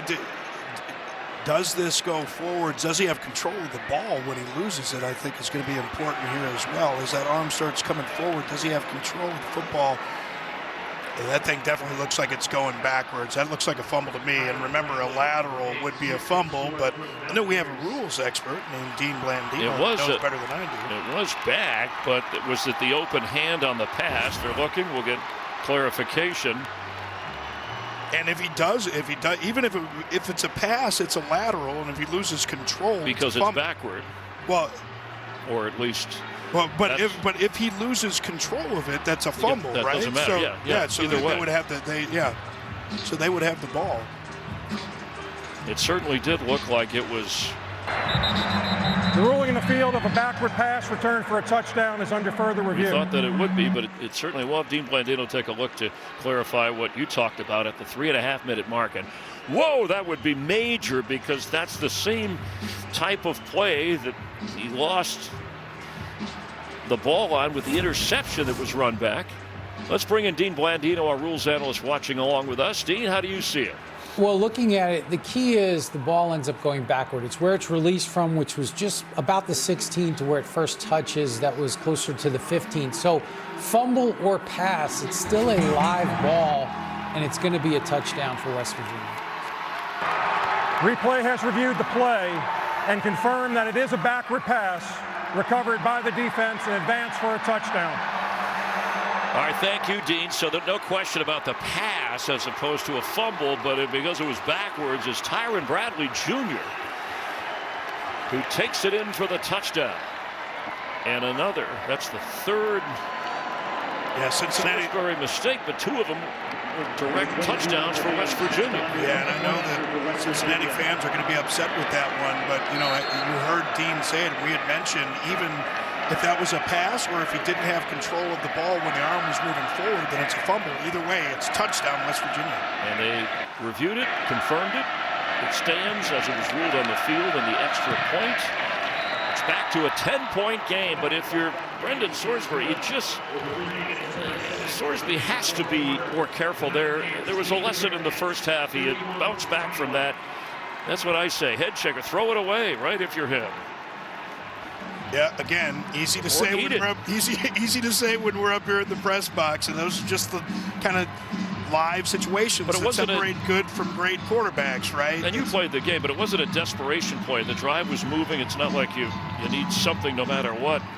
But boy, that really puts the pressure now on Brendan Sorsby and this offense. Sorsby, that was the one thing you didn't want to do, because even if you had to kick it away at some point in that drive, still had all your timeouts. That was a head shaker for sure. 3 miscues, but let's give the West Virginia defense credit with those takeaways, because they They've produced 2 touchdowns today. Yeah, they certainly have, and it was pressure once again on that play that either knocked that ball away or forced a throw that it didn't want to make, causing the fumble recovery for a touchdown. And hey, man, your quarterback, buy the ticket and take the ride. You know what I mean? You get too much credit, too much blame, whatever the case may be. You got to make those plays. And, you're going to make some mistakes. For a catch called for. The problem too is, if you can't throw it away, eat it. It's first down on this drive that you had been moving with. You're down, and there's opportunity here. That's just where he was trying to throw it to the sideline. I guess. And that was, almost identical to the pick six motion where he's trying to get rid of the football. And Trey Lathan applied the pressure for West Virginia, and then Tyron Bradley took it in. The backward pass, the ruling on the field that stood for the West Virginia touchdown at a 10-point lead. Well, if it was easy, everyone could do it, right? Like the processing that a quarterback needs to do in a situation like that, understanding what you need, not always easy. Quick throw here, stepping out of bounds, a pickup of about 8 to Jamoy Mays. And I'm certainly not trying to make excuses for him, but that's what separates quarterbacks, right? At different levels. It's a serviceable guy from a good guy from a great guy. That processing, there's an incremental difference that makes all the difference. Sorsby will dump it off to Kiner for the first down. Tough run. Delivers the blow on the defender at the 45 and picks up 3 more there. Oh, that's the second time he knocked over Anthony Wilson coming up to try and make a tackle. But they need some points quickly. Got the 2 timeouts and the 2-minute timeout. Xavier Henderson, who has 7 catches today, the speed guy. And Sorsby, this time he'll protect the ball and be sacked. Sean Martin, it's his 2nd+ sack of the season. He's got that length up front that they count on, and it showed there. He beats the 3 Musketeers, D'Artagnan. D'Artagnan Tinsley at that left guard spot got beat by Sean Martin. You name the other Musketeers? Porthos and Aramis. Okay, good. You read the book or saw the movie. Dumas right there. And a quick throw. There's Henderson. Not quite the first down, knocked back, but it went all over him. He still made the catch at the 2-minute timeout. Short of the 45. Short of the... Hey, there we go. It's a lovely thing. And it certainly is for the West Virginia defense. Not for that young man. They got it. Sorsby. 3 big mistakes. That was a 4th down play. Intercepted by Anthony Wilson and run back for a touchdown. Then a fumble that led to a field goal. And then a moment ago on 1st down, Tyron Bradley scoops the backward pass from 14 yards out, and he scores a touchdown. 17 points for the Mountaineer defense. And Sorsby dumps it off. Evan Pryor, capable of scoring quickly from anywhere, will have a 1st down. 10-point difference. All 3 timeouts, Cincinnati.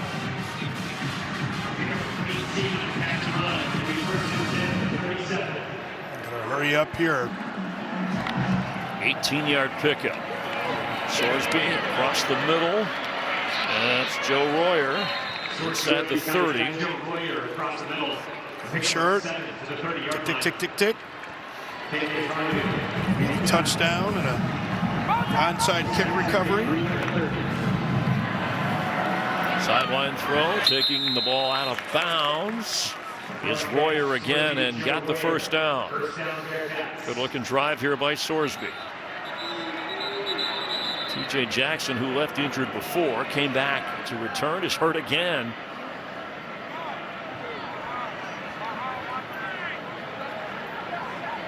At 4-4, Mountaineers with 2 losses in the conference in the Big 12. As their coach said, these last few games, 3 after this, all in conference, will write the story of our season. And for Cincinnati, trying to get to 6-3, would make them bowl eligible. But uncharacteristically, the mistakes of Sorsby have hurt. As we hope that Jackson is okay, he'll head to the sideline. But even you said it, you know, as we heard in the meetings with Brad Glenn, just talking about Sorsby, even the last couple of weeks, even in the win against Arizona State, it just seemed a little bit off. And, you know, quarterbacks can press, and they just have to understand what the situation is in the game, when you can take chances, when you need to just eat it and live another play. But, you know, as a quarterback, you got to find that balance. Fresh set of downs. Sorsby throw that is caught by Pryor, but that's just going to chew up the clock. Well, better to just drop that one. Yeah, not get you much. Like they lose yards, so you lose 4 yards on that play. Good catch, stepping out of bounds in the shadows is Henderson. 8th catch of the game for the senior from Columbus High in Miami.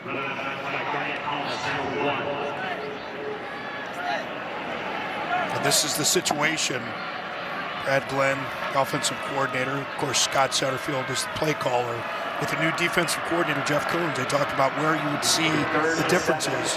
Not wholesale changes on the defense, but changes in third down, changes in red zone, not necessarily seeing the tendencies of previous games.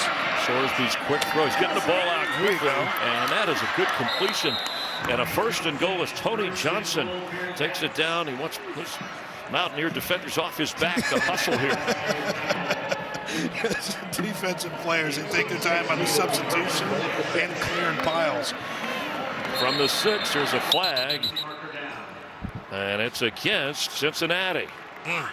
Costly penalty there. With the 3 timeouts, don't forget about the legs of Sorsby. We saw him run for a touchdown earlier. Can get some big chunks, especially when you have what seems like a false start penalty coming. Sorsby. False start. Number 8, offense. 5-yard penalty, still 1st down. Cincinnati is taking timeout to avoid a 10-second subtraction. There goes one of them. Just like that. Leave them with 2. West Virginia has 2. But it's worth pointing out, and let's give the head coach of West Virginia some credit here, and that Neil Brown, the decision wasn't easy to move on from his defensive coordinator and bring up Jeff Coons, but he wanted a defense that was going to disguise things, play attention to detail, just somehow shake things up a little, and they did today against Sorsby and the Cincinnati offense. Yeah, and having called that game against Arizona, you saw couple consecutive throws where a bad matchup was forced with Lathan against McMillan, a great receiver, because they played Tampa 2 on both. Can't do that. Sorsby got him for the end zone. He ran his way out. Throw was a little bit out for Tony Johnson. Wow, he just saw that a little bit late, and he sees that just a step earlier, and that's a touchdown. You know, you talk about quarterbacks and quarterback play, you know, you can compound these errors, and they can cascade on one play. You know, you get your eyes in the right place just a little bit late, and then you hurry with your footwork, and so your throw's just a little bit off, a little bit too wide. That's all that goes into playing the position. 2nd and goal, backed up after that penalty on the previous play, and behind Jamoy Mays, so now you're going to have 3rd down. And this is critical, because what you could do, well, let's see if they are able to produce the touchdown for the onside kick.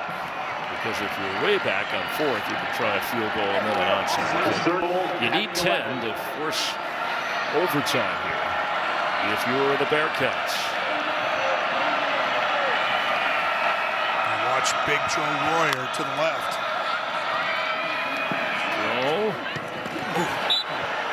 Incomplete. Hear that pylon in the shadows.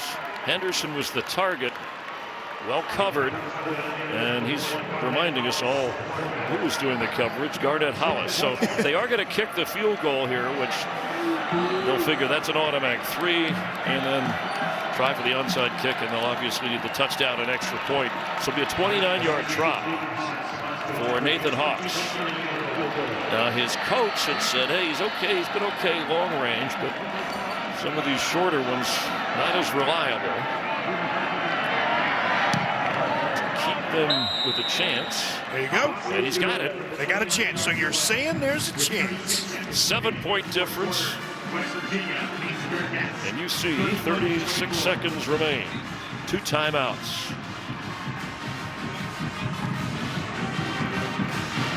Boy, and what might have been, right? If you're a Cincinnati fan, but that's the way that this game is. And I remember having a running back coach tell me, like, just remember, he said, you've always got more time than you think, and you've got less time than you think. And, I said, what does that mean? He said, you'll figure it out. And you know what? That's what happens for quarterbacks. Like, you're going to figure it out. You're going to find out, when you can push it, when you can try and force a ball, when you can hang out a little bit longer, when you need to hold it, when you fold them, right? Like, you just need to figure those things out. But for Sorsby, you feel for the guy, but hey, you can't blame anybody but yourself. What compounds it, and this will determine the game here, is that he did the same exact thing in the first half. It was so, in terms of that similar mistake. Going to get a timeout in West Virginia. They wanted to look at the alignment on the onside kick. Yeah, Have you ever been on these as the hands team on the kickoff? Yeah, and in college and in high school. I wasn't on the hands team with the Vikings. Oh, that was Chris Carter and Randy Moss. Yeah, you had some other pretty good hands. Had some good competition on that one, but obviously it's got to travel unless it hits a member of the opposition. Those 10 yards, and then you got to grab it if you're Cincinnati. And if you're West Virginia, their special teams, they've done a nice job today. Punt return, kickoff return to help the offense out. And that's what they said that they needed to focus on as well in that bye week. They knew that they needed an emphasis on special teams. They get the opportunity to seal this victory. And all over it at the 48-yard line of Cincinnati. West Virginia will seal this. I think that's Traylon Ray.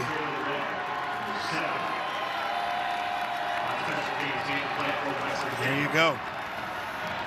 Sure-handed receiver, the sophomore from Tallahassee, Florida, gathers that in.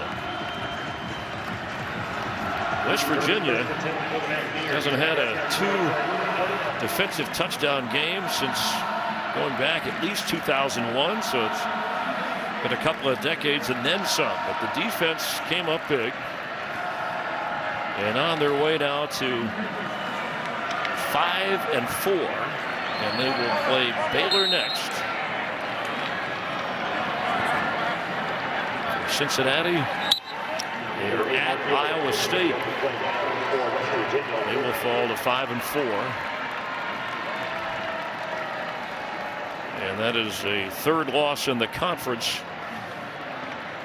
for the Bearcats, but for the Mountaineers, they stay with, this was an important win to keep them alive. As their coach said, we think a 2-loss team could play in the Big 12 Conference Championship game in Dallas, and we want to be that team. Of course, BYU undefeated atop the Big 12. Yeah, really impressive for me. What I've seen from Neil Brown, and actually he was frustrated a few weeks ago what would happen in a home